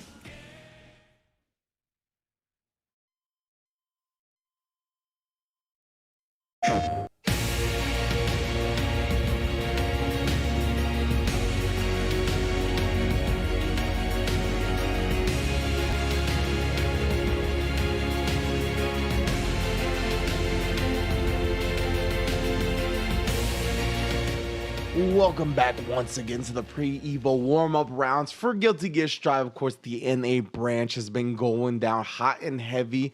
My man Nerd Josh has joined me. Nerd Josh, how you doing, fam? Yo, after today, I am doing great. I can't wait to watch the rest of this event going on. And then after use what I've learned today in these online streets. You know, there's so much Guilty Gear information being spread that's new to me. You know, these players are playing every day. They're making the meta different every single hour. And I want to catch up right now. Yeah, you know, we definitely going to be fiending after this, but this is the way the bracket has gone down so far. K7 Showoff able to, well, defeat Rick here. He actually couldn't make it to the event today, unfortunately, but hopefully we see him in the future and able to actually compete. Of course, Exmist also able to take it over Animefreak, but fell to K7 Showoff. Going to be awaiting his match with Monib very soon. Monib was able to defeat Janinhtown in a thrilling first match, 3-2. Fell to that Informedenigma Nagoriyuki, who proved the superior Nagoriyuki against Testyourluck today, at least. But now we are going to get started with that K7 Showoff versus Informedenigma upper bracket finals. I want to hear what everybody has to say in the chat about it as well. And it's going to be Leo versus Nagoriyuki. Both of these characters, though, have proven to be quite successful at the high rankings, at least in NA, right? We've seen Sonic Fox do plenty of work. We've seen K7 do plenty of work. But we've also seen Hotashi and Fame96 do plenty of work, as well as Testyourluck. So all of these Nagoriyukis, all of these Leos are showing out. And now we're going to get the battle between the two. Yeah, honestly, two super explosive characters going at it towards each other. I really don't know what's going to happen here. I know Leo doesn't like getting in on the zoners, but so does Nagoriyuki. But they both have some zoning tools, you know, the projectile fireball and the long range normals. Maybe one of them can obstruct the other's approach, but I'm not sure. Like, I haven't seen this matchup that much, so I'm actually pretty excited. That's what I was going to say. I've been trying to think of when this has happened, but I feel like I haven't seen it much either. I definitely feel like the S Fireball from Leo could definitely present some problems for Nagoriyuki in the neutral until he gets mad blood gauge, of course. Once the blood gauge gets up there, then he'll be able to contest like during the startup of when he wants to throw it. And then that will make Leo think a little bit more about it and perhaps go to the air, and then the 2H meta can start up. So we'll see. But I think from jump, Leo's going to have the upper hand. It's all about Informedenigma. But he's done a great job of being very explosive at round starts, using the 214H, using the projectile to get high blood quickly and put his opponent on the back foot. And then even if it returns to neutral, he has really good normals to contest because of it. True. I wonder to see how the blood works out here, because, yeah, level 1-2 Far S might be what we need against Fireball. But, wow, the cross-up. Overhead. K7 pick it up right where he left off. Oh, my goodness. The back and forth. The side switching, but like that. That's what we talked about, right? The big normals are going to be able to contest that fireball once he gets the blood leveled up and in range. Yeah, he can call it out. He just has to be sure. Quick guard scene. Not going to touch the toes just yet, though. The delay still catches him slipping at the last moment. Nice throw. And oh my goodness, such a reward off of it. Ends up going into the back turn and then throwing with the Liger Bomb. Wall break puts him on a sliver of health. That is probably the least amount of visual health I've ever seen in Strive. Right? Like, I cannot believe the literal pixel of health that was still showing. Man, reminded me of school lunch trying to get second. So like, all right, here you go. I need a second chocolate milk, bro. That's what I was always about. Oh. Double up on the cartons. Woo. Well, he's gonna need something sweet to take him back this round. Oh man, the wall bounce combo. We're gonna need some milk at the end of this. That's for sure. At the very He least. needs some milk. Right now, yeah. And I like this from K7. He's like, all right, bro, if you're gonna stay on the other side, I will put this heavy slash fireball out. But for somehow, some way, Informedenigma has him in the corner, taking it right back. Oh, a couple of berserker slashes. I mean, K7 really. He really knows how to do mental damage towards the end of the round too. Like the way he finishes rounds oftentimes sends a message to the opponent, and it's like, bruh, I know that you're a little tilted. I know that you aren't playing your best defense against this character right now, and I'm gonna show you that you're playing even worse than you thought. Yeah, he's definitely shown he's a player that will take freebies. If he smells weakness in your defense, if he knows that you're reacting a certain way to a certain flash kick setups, he will abuse that and take Man. advantage.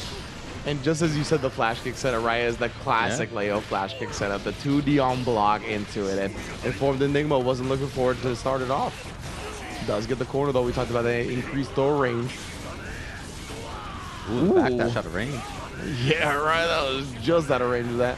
Heavy slash fireball. Yeah, that was going to go the full space, so he just jumps over it. It's like dodging bullets in the Matrix. Ooh, wall combo.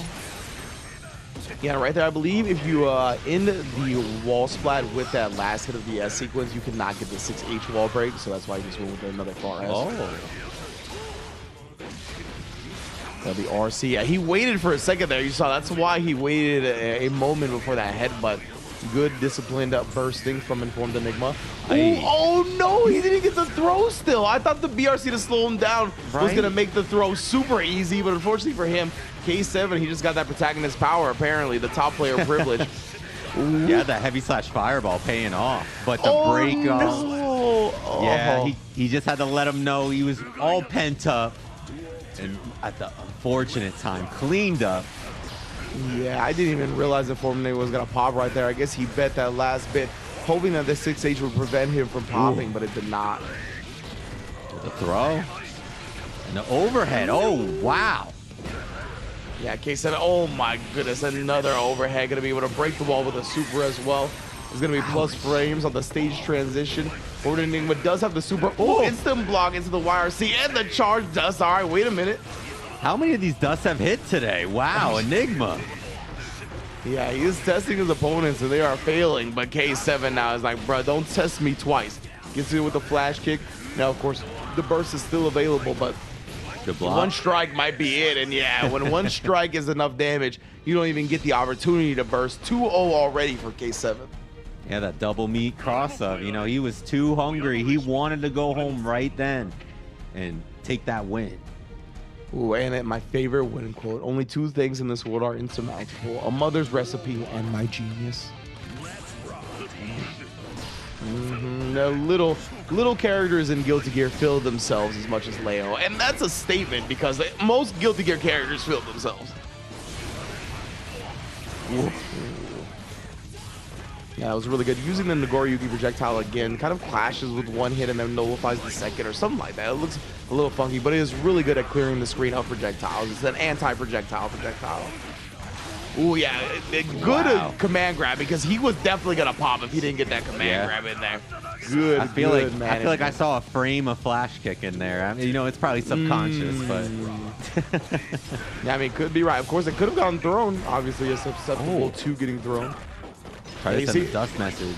I know, Informedenigma, he's like, bro, that's part of my playbook. I am ready to block it, unlike the rest of you.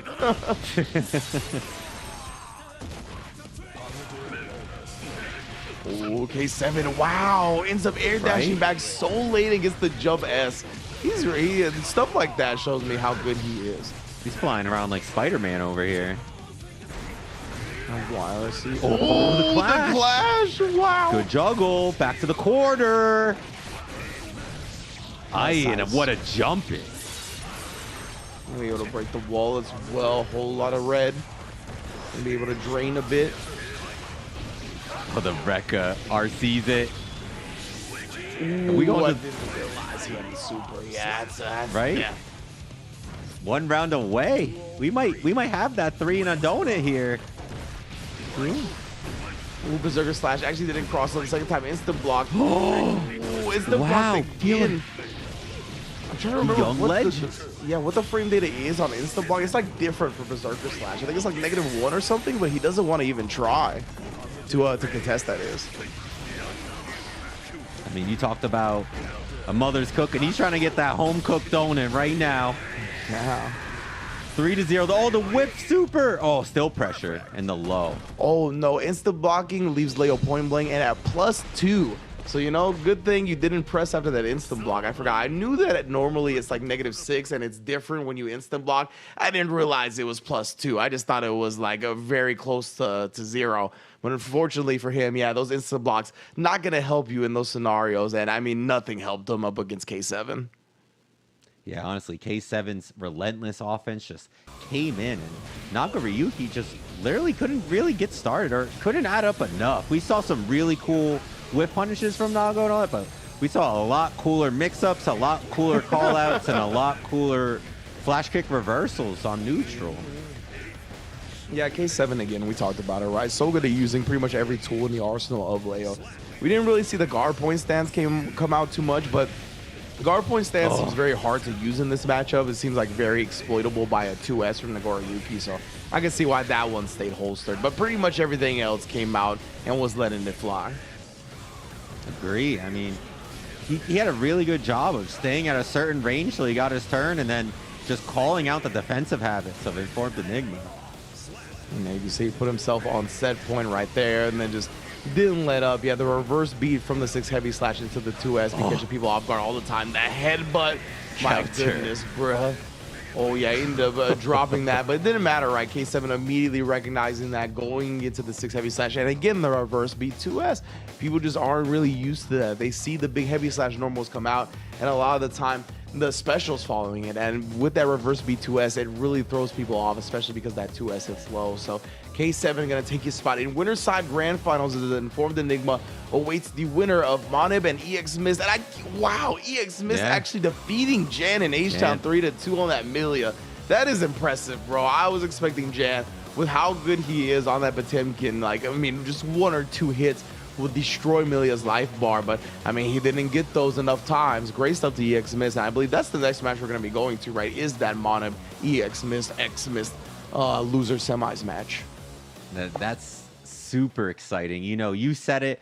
I kind of went in thinking Jan would kind of have the advantage. You know, the veterans, you know, with the backpack on, you know, he has the experience. He's got all the tools, but no, Exmist taking him out. We didn't get to see that necessarily. So hypothetically, all I'm thinking is maybe Millie just never let him play. You know, those 3 games, knock him down, and maybe we'll see that coming up again.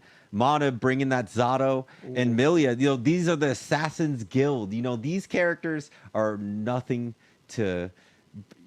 Don't slouch on these characters. They're going to knock you down and make you play their game the whole time.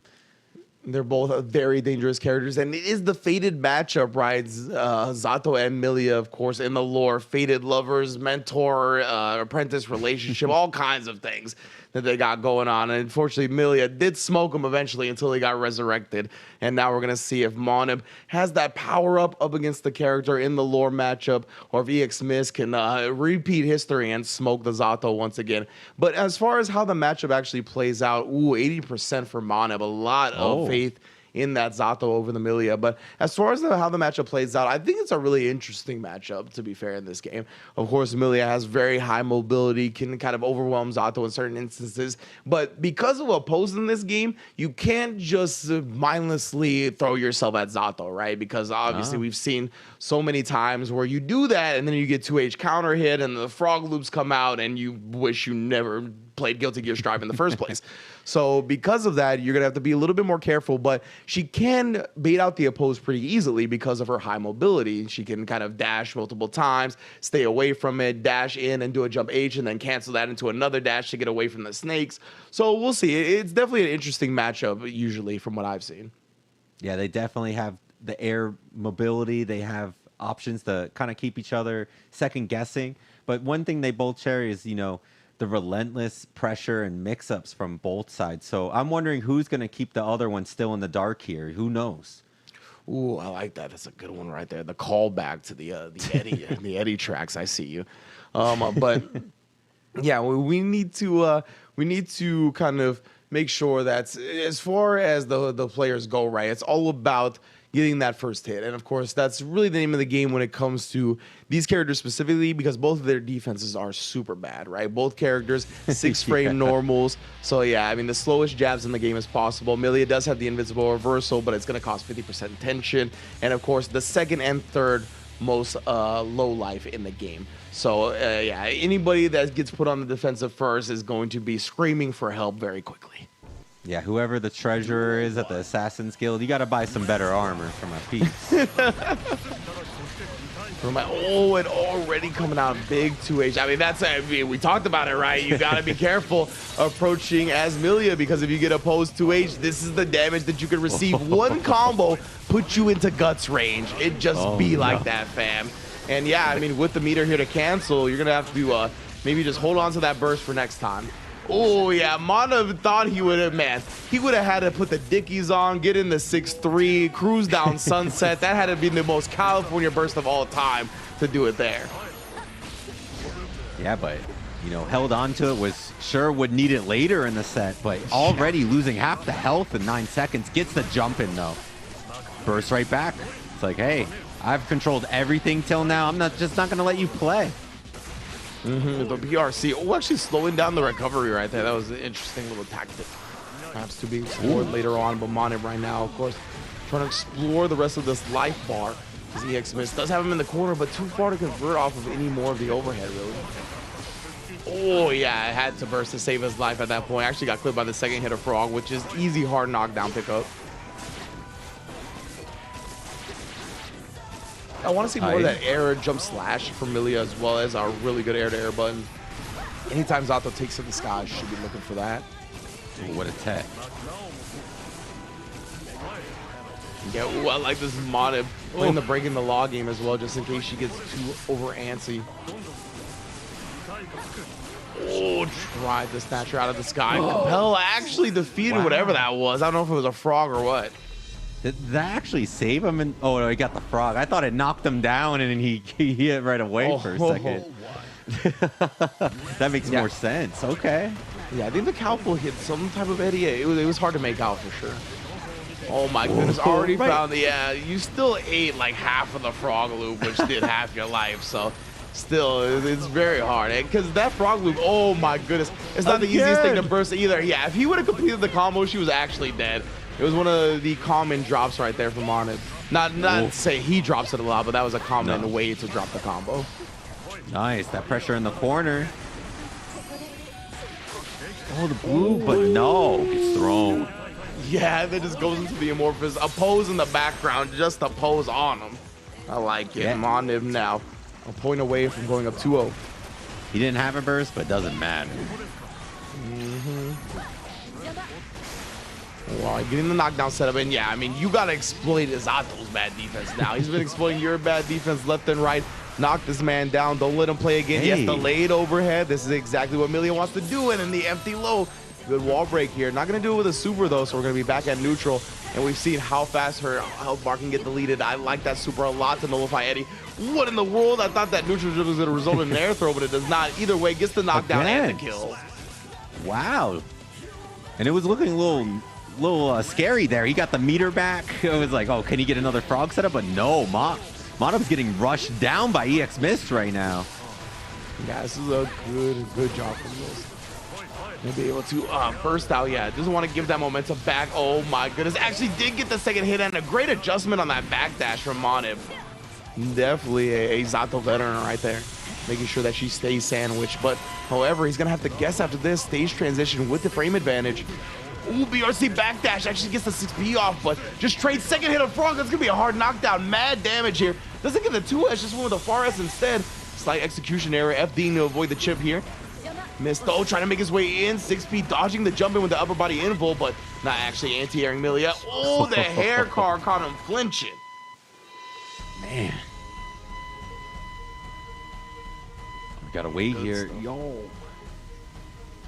Yeah, it was a really good stuff to miss right there. Able to just commit to it. I can't tell if I don't remember if he had the RC available or not to make it safe, but either way, betting it at the end there, and Monib just wasn't ready for it.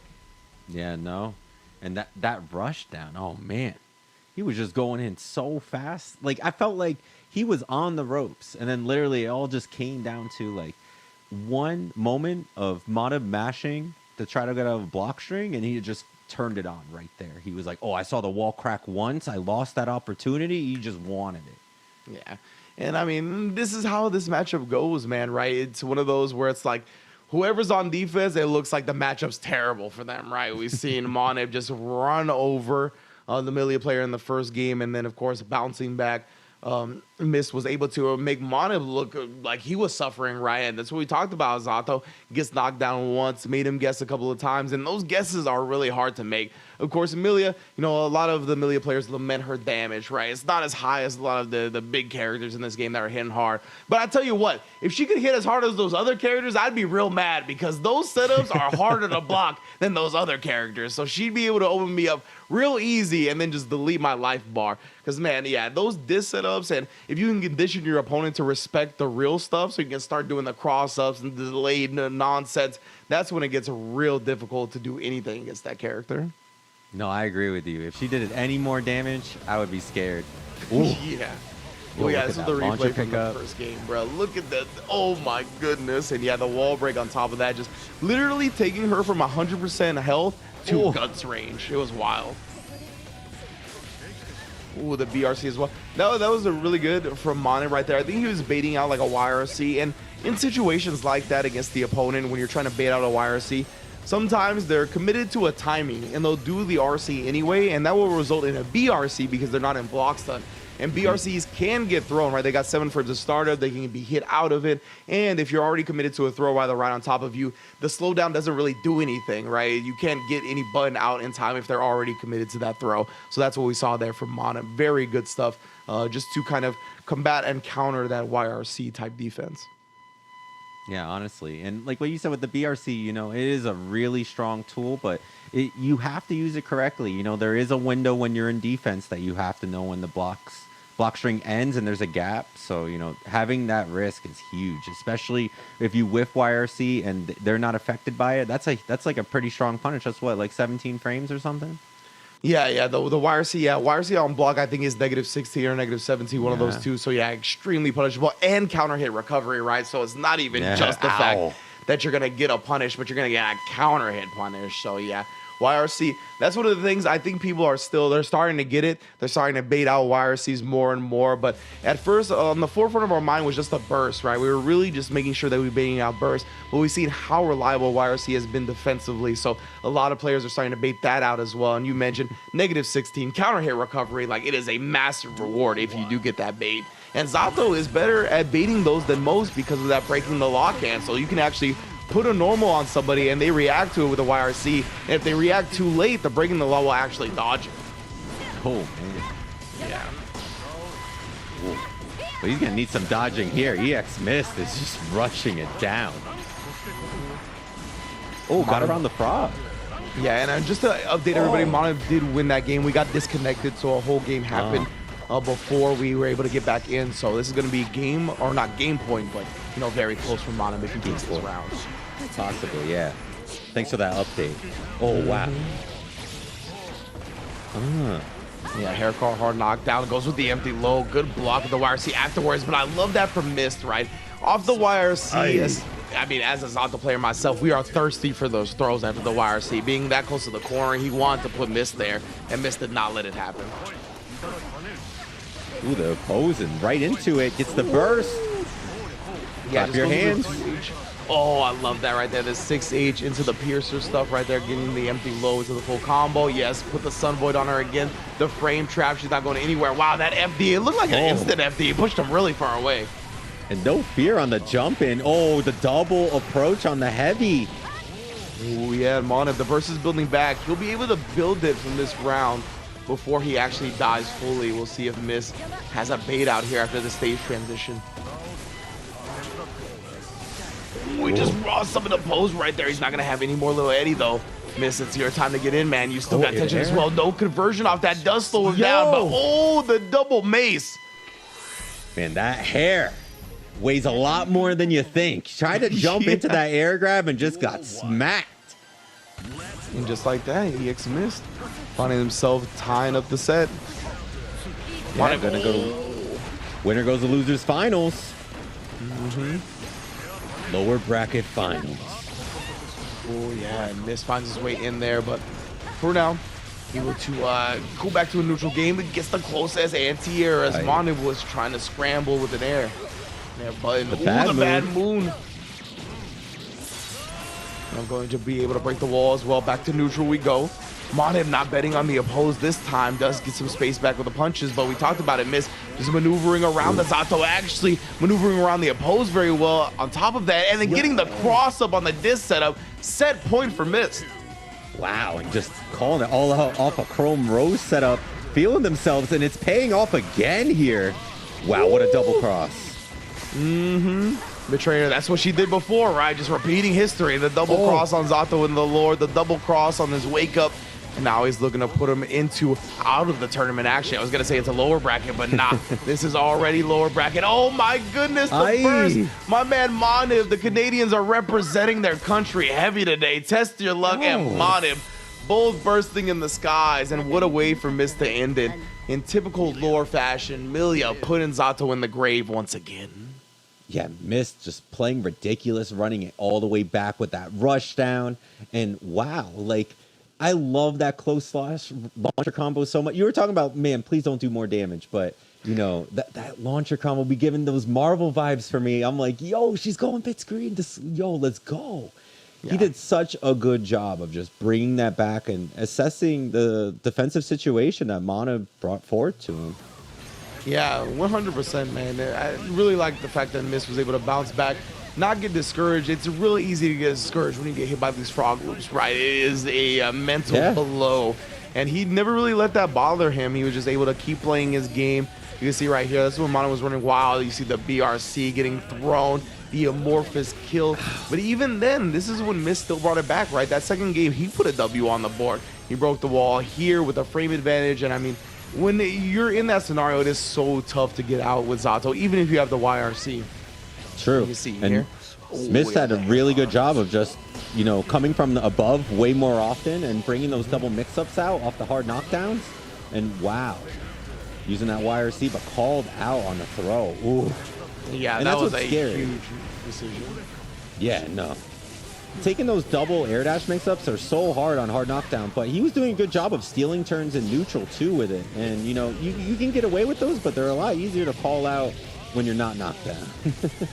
Yeah, so some super clutch choices, right? You mentioned jumping out of the YRC throw attempt, that big jump heavy slash when he BRC to try to get the air throw as well. That was another huge choice that Miss made that ended up paying off. And yeah, paying off big because he's going to be able to move on, guaranteeing himself a top 3 finish, getting some more money in his pocket. And we're going to be moving on to a Miss versus Informedenigma here. It's going to be Nagoriyuki versus that Milia. I don't think this is a match we've seen yet, right? Yeah, Miss fell to Showoff in the upper bracket, so it's going to be a first meeting between the two. We've seen Informedenigma be very knowledgeable in a lot of the matchups, and we're going to see if he can kind of control the skies up against the Milia once again. If he can get those blood level ups, the 2H will completely delete Milia a lot of the times if she gets reckless.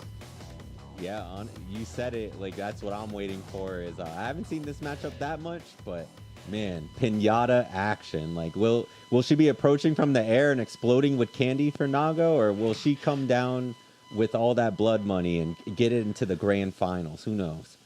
Yeah, I'm not sure. We're gonna find out very soon. Of course, I want to know what the chat has to think as well. Informedenigma has been putting on a show. He looked a real solid up until K7, right? K7 just kind of overwhelmed him on offense. So we'll see if Informedenigma can kind of compose himself a little bit more, had some time to relax, kind of take a break from that K7 set and now refocus on whoever his opponent was going to be, one of these low health characters in Mist or Monib, right? He already defeated Monib once, so I think he was pretty comfortable with that matchup. Of course, he's going to see the other opponent, Exmist, who he hasn't actually faced today, but we talked about that Millia could definitely get deleted. Of course, we talk about Nagoriyuki's weak defensive game, though, too, so if Exmist can kind of maneuver around, get the first knockdown, it will be real tough for Yuki to get her off of him. Yeah, we've seen characters like Potemkin get knocked down by characters like Chip or Millia, and they really have to guess so fast, so many times because of how big their hurt box is compared to where the mix-ups go and where the opponents can be. So this should be interesting. Nago definitely has some of those qualities, so, you know. Yeah, and Nagoriyuki also has a really good close-as anti-air.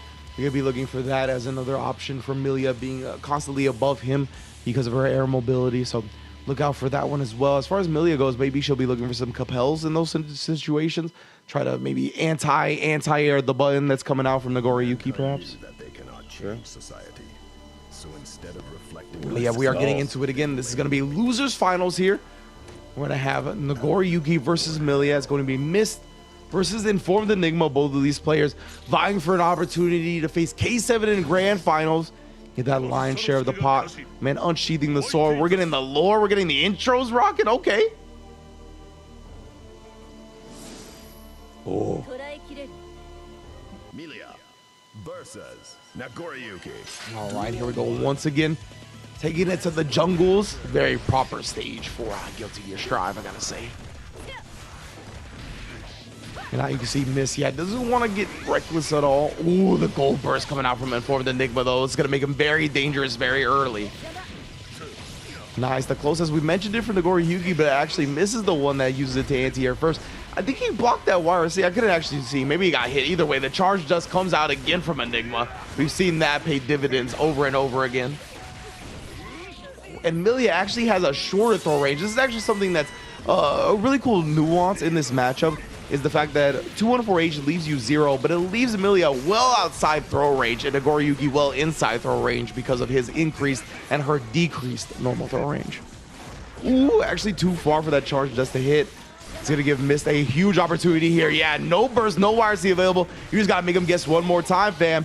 Hair car into the mix-up. Overhead, the wall break will be there. And that's what Mist needs to do if he wants to keep getting W's in this set. Ooh, command dash, wants to get real frisky with the start off. Capo, though, actually just ends up putting her in the corner. Yeah, this is where the Nagoriyuki game starts. And again, the 2K into the charge does. It has been deleting people's life bars throughout this whole tournament for Enigma. Now Mist, yeah, putting the disc on him again. Capo to try to get close, but a great jump K. My goodness, Informedenigma. He's always got these interesting answers to the situations his opponent presents. Plus frames, staying alive. Yeah, you can see the FD coming out. Enigma not even trying to give her any chip damage. Make her earn every single quarter she's gonna get. Ooh, nice delay air dash though. Enigma immediately gonna burst out. Ooh, the stab from the top rope, the rafters, ruling them, and a big trade from Enigma. Well done here. Gonna be able to force a round 3 in this game 1. Ooh. And yeah, just in case you guys are like, man, Rinch, stop hogging the mic. Where's Nerd Josh? Nerd Josh actually has to restart a little bit. Some technical difficulties are going on. So it's just going to be me and y'all getting real intimate for this losers finals for a quick minute. Informedenigma is going to kill here because this super is going to break the wall on top of it and do the damage it needs to take down Millia. So that's 1-0 to the man who was already waiting in lower bracket finals. Mist, of course, coming off that big momentum of really utilizing Millia's great mix-ups up against Monib. But he's running into a different beast here in the Nagoriyuki. He did a great job in that very first round, but it was really close. And those next 2 rounds, not as close. Informedenigma really imposing his will on his game plan. But right now, that's what Millia is trying to do to the Nagoriyuki. Obviously weak defensively. We got over it a couple of times. The command dash, catching him flinching with a counter hit, and then actually baiting out the burst, but not a big punish. You're giving Yuki a chance to play that he shouldn't have gotten. Man, he is really trying to test his opponents with these dust as well.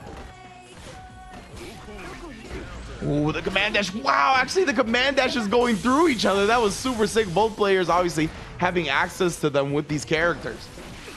Ooh, 2H, big whiff, but only a slight punish right there. Mist not committing to anything else. Bullying her with the 214H games.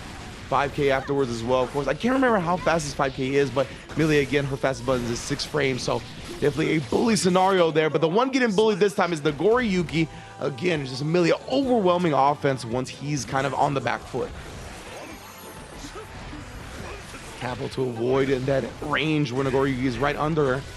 Regular throw here, draining some of that blood with the big normals. My goodness, where did her health bar go? It was like a throw and a couple of chip damage moves from the big normals, and she's already at less than 50% life. Knockdown though, yeah, delayed overhead, clips him high. Ooh, and then clips him low. And I'm thinking about both ways now. Going back to the neutral, but missed. Oh, he has a way to close the distance. Going with a double jump into the Capel. Oh, tried for the air throw. A little bit too far away at this point. 100% tension on deck. YRC does hit Milia this time. YRC right back, but it is blocked from Informedenigma, punished heavily. We are in the corner. 6H ain't going nowhere. Oh my goodness. The 6H hit and he canceled into the 214H, the Beyblade, but the way the cancel worked out, it didn't actually clip her. However, it got him into throw range, and Informedenigma always going with that scramble right there, baby. The 2-frame throw. Oh no, and again, just as I looked away for a second, the charged dust coming out, rearing its head, Informedenigma, my goodness. Off to the races once again, very close to closing in on a 2-0 lead. Tries for the dust, my goodness, he's gonna do it until you show him that you can block it reliably. Put the onus on your opponent to make something happen. That's what I like to see in the fighting games. Oh, yeah, you can see that. I got to punish, and he charges the dust, and it is blocked by Informedenigma. We've seen a couple of his opponents try to respond back with that, but he's been ready every time. K7 tried to do it. He blocked it then. Informedenigma been the one that's been landing the dust left and right. Tries to get a throw there, but a lot of block stuff because of that air normal is being blocked. However, the Beyblade once again letting it rip time and time, and Informedenigma out here with a 2-0 lead just like that. Duel 1. Man, this is good stuff from our Nagoriyuki players so far. Of course, Capel once again trying to maneuver around, but Mist, I think, is kind of using that Capel just as a maneuverability tool. I kind of want to see him drop into like anti-air range and then use it to try to challenge the buttons of Nagoriyuki. Oh, yeah, we're getting the cross up. We're going to get an instant burst. Oh, and the 2H has her in the corner now. You do not want to let her escape. Tries to reach for the throw, but recovered in time to not get heavily punished. However, again, the Cowboy just to switch sides on him. YRC to stop that for a second. Ooh, but again, actually puts her back into the corner. Wasn't expecting that. Informedenigma once again on the defensive foot. Bad moon into the RC drift up, but drops the combo. Okay, it's all right. Hit him in the back of the neck. No Wu-Tang here to be found. Oh my goodness, protect your neck, please, Informedenigma. BRC just putting the disc on top of him, utilizing this pressure, really just keeping it compact and overwhelming Enigma at that point. Caught him reaching at the end, and lessons are being taught. Oh, the Cowboy again. Yep, this time not going to be able to switch sides because he was already with his back to the corner. Oh, he actually canceled it to the Beyblade right there. Instead of the command throw, Mist wasn't flinching, but still ends up getting clipped. And a great air throw right there. He had been really relying on that Cowboy movement. And this time, Enigma adjusted his spacing to get the air throw successfully. Burst, I mean, Mist, yeah, trying to hold on to this round here. He has another round to fight regardless of the death. I think it would have been a better decision to hold on to that burst. I mean, in hindsight, it is 2020 after all. She died, so of course, it's very difficult to make those decisions in the moment, though. Oh, yes, gonna threaten with that 4S string. Gonna use that command dash as well to put the pressure on her. And another moment of those Beyblades whiffing, but Mist is expecting to have to block it, so he just gets thrown in the middle of the scramble. Now very close to the death, but Mist. Great anti-air button right there, and what a conversion. This is definitely something that Milia has. It's one of her best strengths, corner carry conversions from almost any hit. But so far, we're continuing to put this pressure on. Bad Moon coming back out. Actually caught him flinching on the wake up as well. Exmist trying to survive. Put all this magic in this pixel that he could possibly muster. But yeah, you got to be wary that chip damage can come out from those normals from Informedenigma as well. The heavy slash normals do be chipping. However, right now, Mist trying to chip away at this lead that Informedenigma has. The empty low. He's going to get the wall break. Doesn't do it with a super, though. I think it would have put him a little bit more on life support. I don't think it would have been the kill. And of course, the Beyblade letting it rip one more time. That has been the tale of this set. Losers finals ends in a 3-0 for Informedenigma. Yeah, I mean, Mist had a hell of a showing the whole set, but sometimes the Nagoriyuki, the vampire damage, the power levels of this character in the GG lore, if y'all don't know, vampires on the upper echelon, and sometimes the poor Milia just couldn't keep up. So thank you all again, once again, my man Nerd Josh having a little bit of technical difficulties, so we're keeping it locked and loaded, just me and y'all, you know what I'm saying? So that was Losers Finals. It's going to be Informedenigma getting his run back up against K7. So we're going to see something very soon. We'll see if Informedenigma can kind of have some of those answers that he couldn't find up against K7 in that initial upper bracket set, right? We saw K7 pretty much utilize everything that he wanted, but we're going to see how Informedenigma utilized his tools up against Mist in this set first. The replays will show you clearly how he kind of ran rampant. Of course, Mist off to an early start, but I mean, it really felt like that first round was the only round he had any type of offensive momentum in. You can see the dust is coming out. They were rearing their head left and right, doing mad damage at every turn. We got burst up from Mist, right? He kept trying to utilize these bursts in really low health situations as well. Maybe try to take a look at that in the replays. Maybe either conserve them for the next rounds or try to burst a little bit earlier.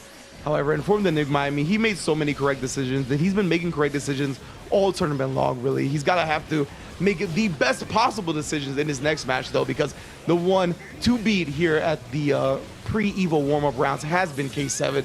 He's been just dominating the PlayStation tournaments, not only in Guilty Gear Strive, he's won plenty of them in MK11 as well.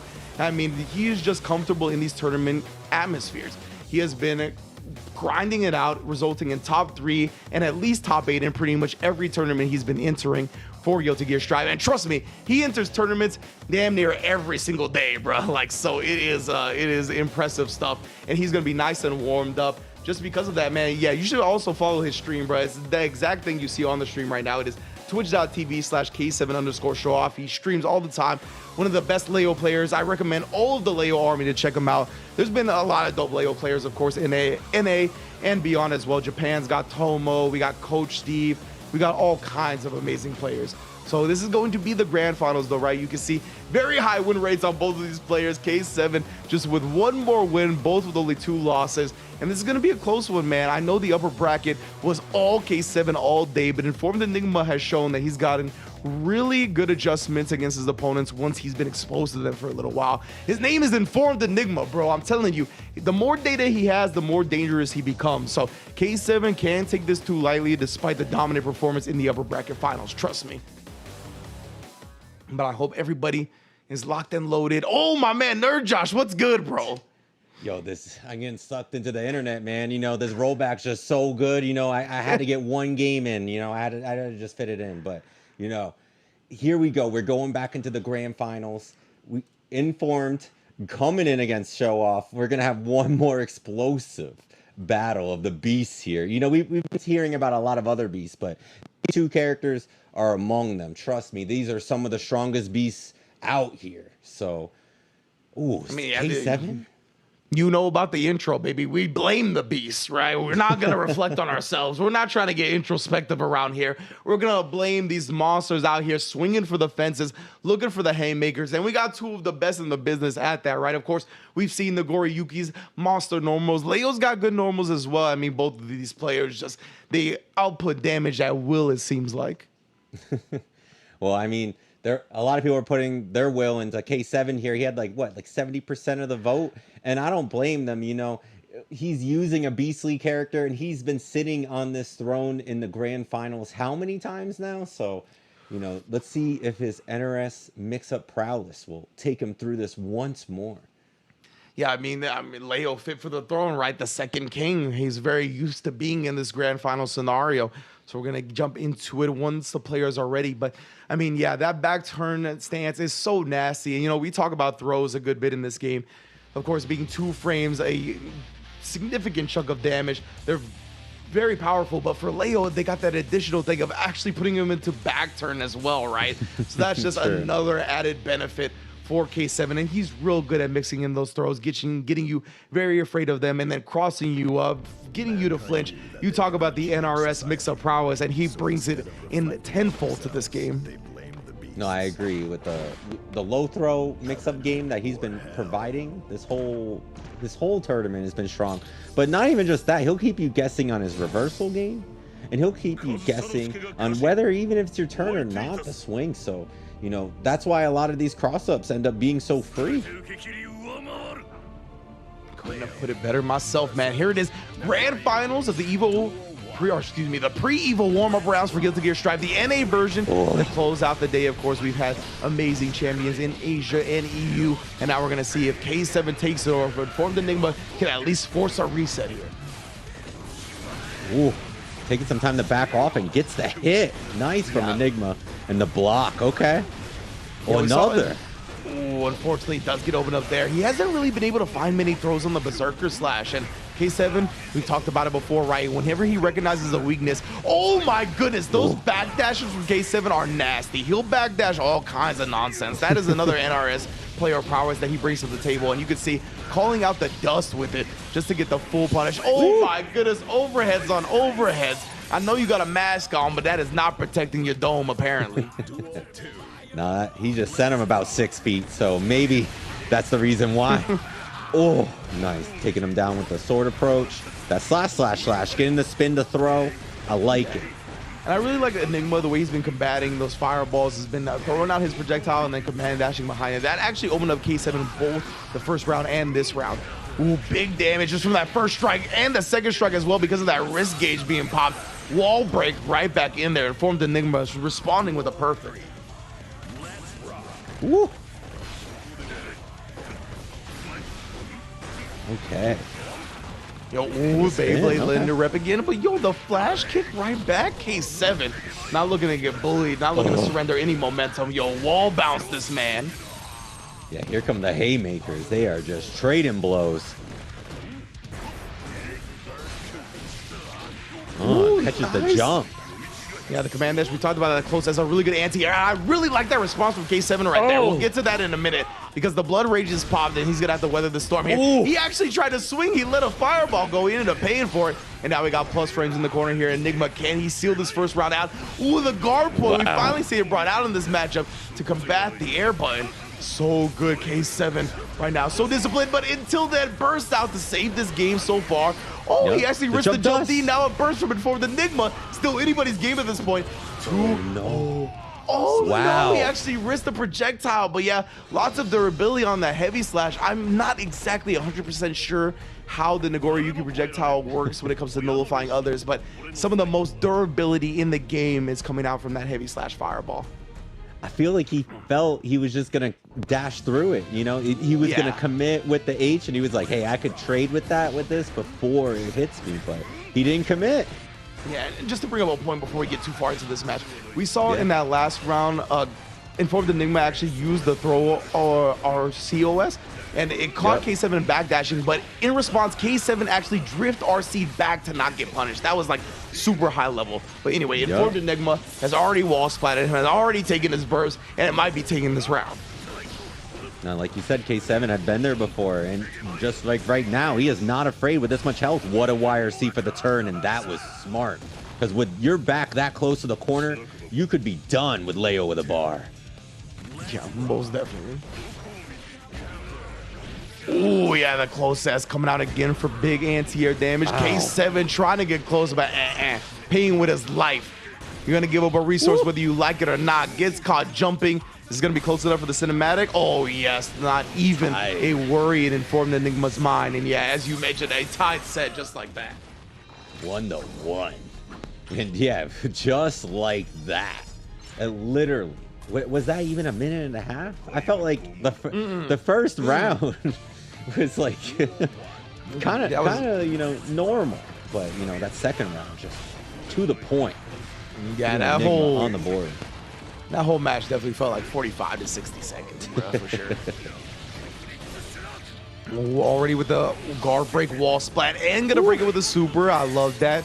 Make sure you get that frame advantage. Are we gonna see the Berserker Slash, the K7 Classic? No, he actually tried to stay in front with the 5K, but he ended up getting thrown. Oh, the backdash on the charge does again. I'm telling you, bro, it ain't an accident. When K7 comes out and calls out single button presses with a backdash, he's one of the only players that does it. Now he's looking for it, went for it again. That was so clean. Of course, the blood pop gonna prevent K7 from getting a clean punish there, but trained up. Oh, he responds with the super. Is it gonna hit? No. No, yeah, I was gonna say, I don't think the invincibility is gonna last long enough to dodge the fireball. I was just wondering if the hurt box would protrude enough to get swiped, at least for a high ball, but you know, got RC'd out. Ooh, we got the pressure early. Definitely smart stuff from K7, utilizing that meter to make it extra safe. Oh, the charge does finally inform the Enigma, the one that gets cracked open by it. Ooh, but wait a minute. Okay, if he can start throwing the Berserker slashes consistently, this will be a different set, 100%. Oh, wow. Right back into the corner. Counter at jump H. No fear. Dance with him. Let me have this Burst is dance. available here. Oh, actually going to use the YRC before he does that. K7 could have called that out with the parry, but not quite looking forward just yet. Oh, electric slide.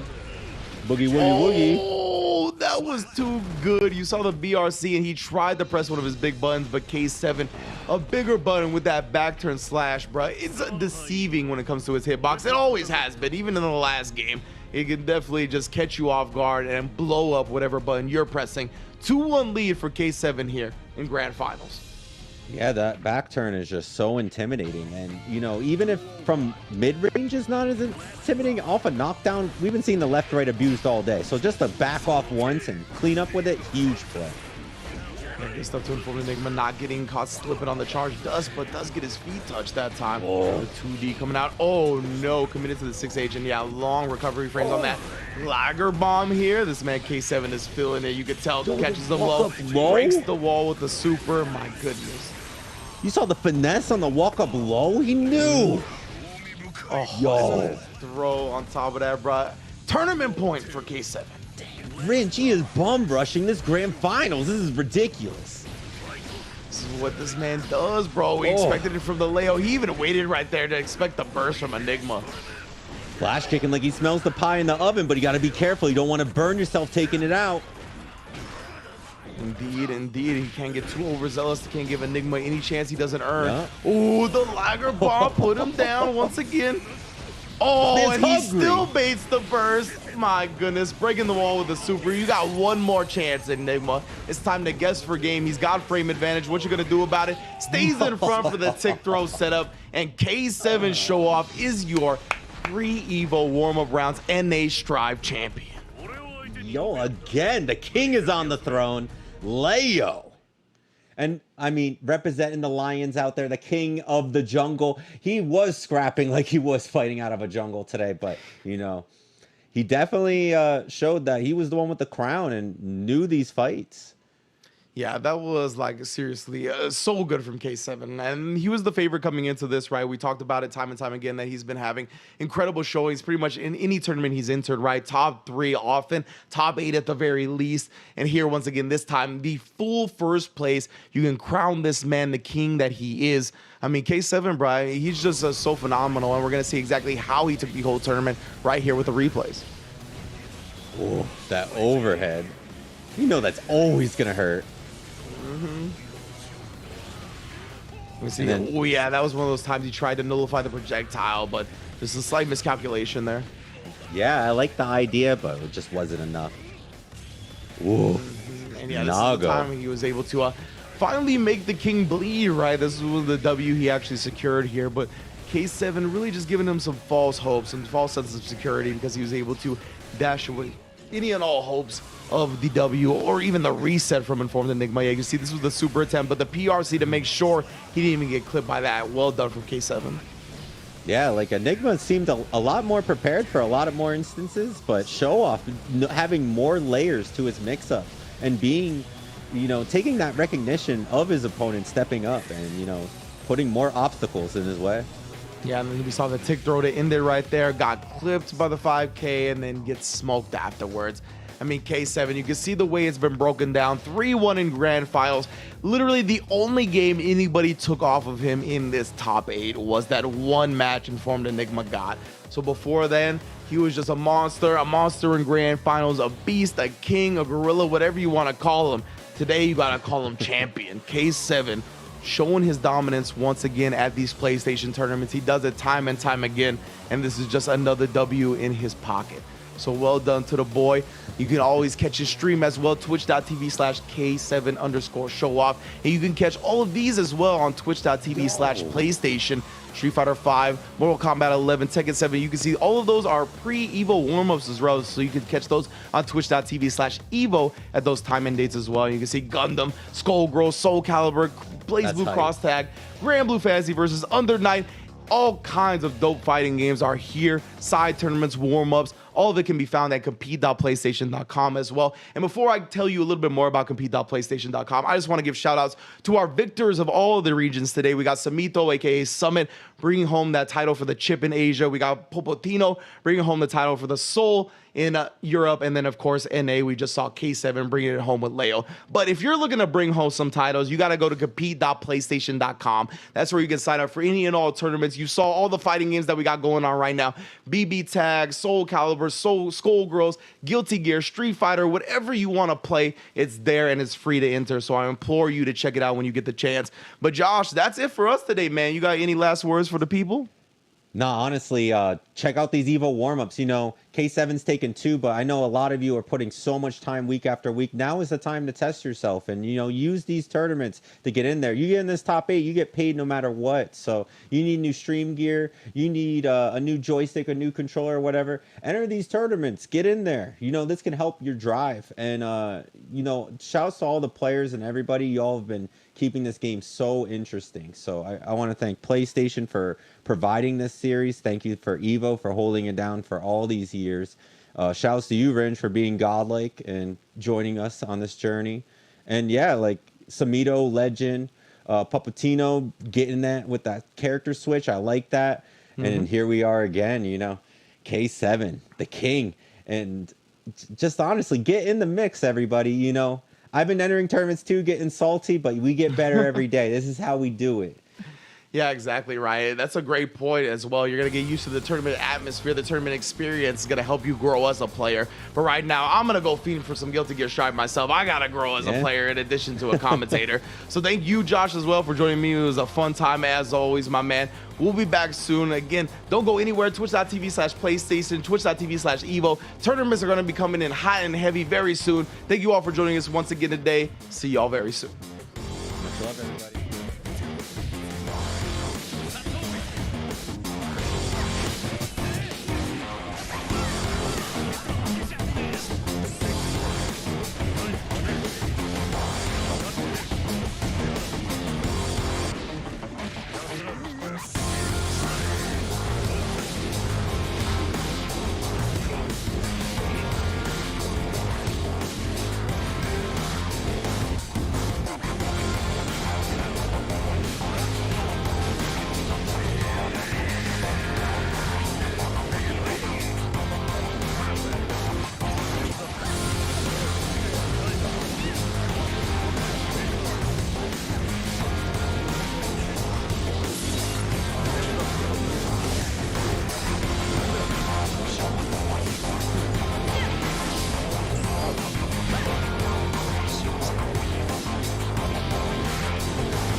PlayStation.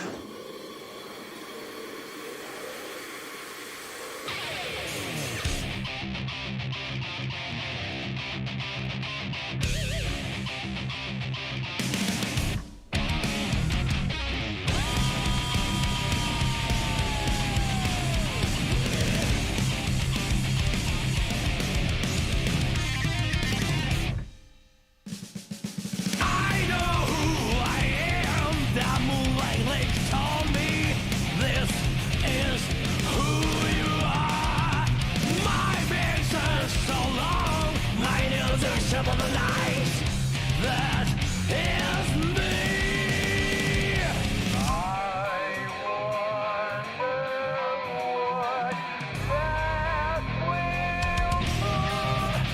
these bullshit ways.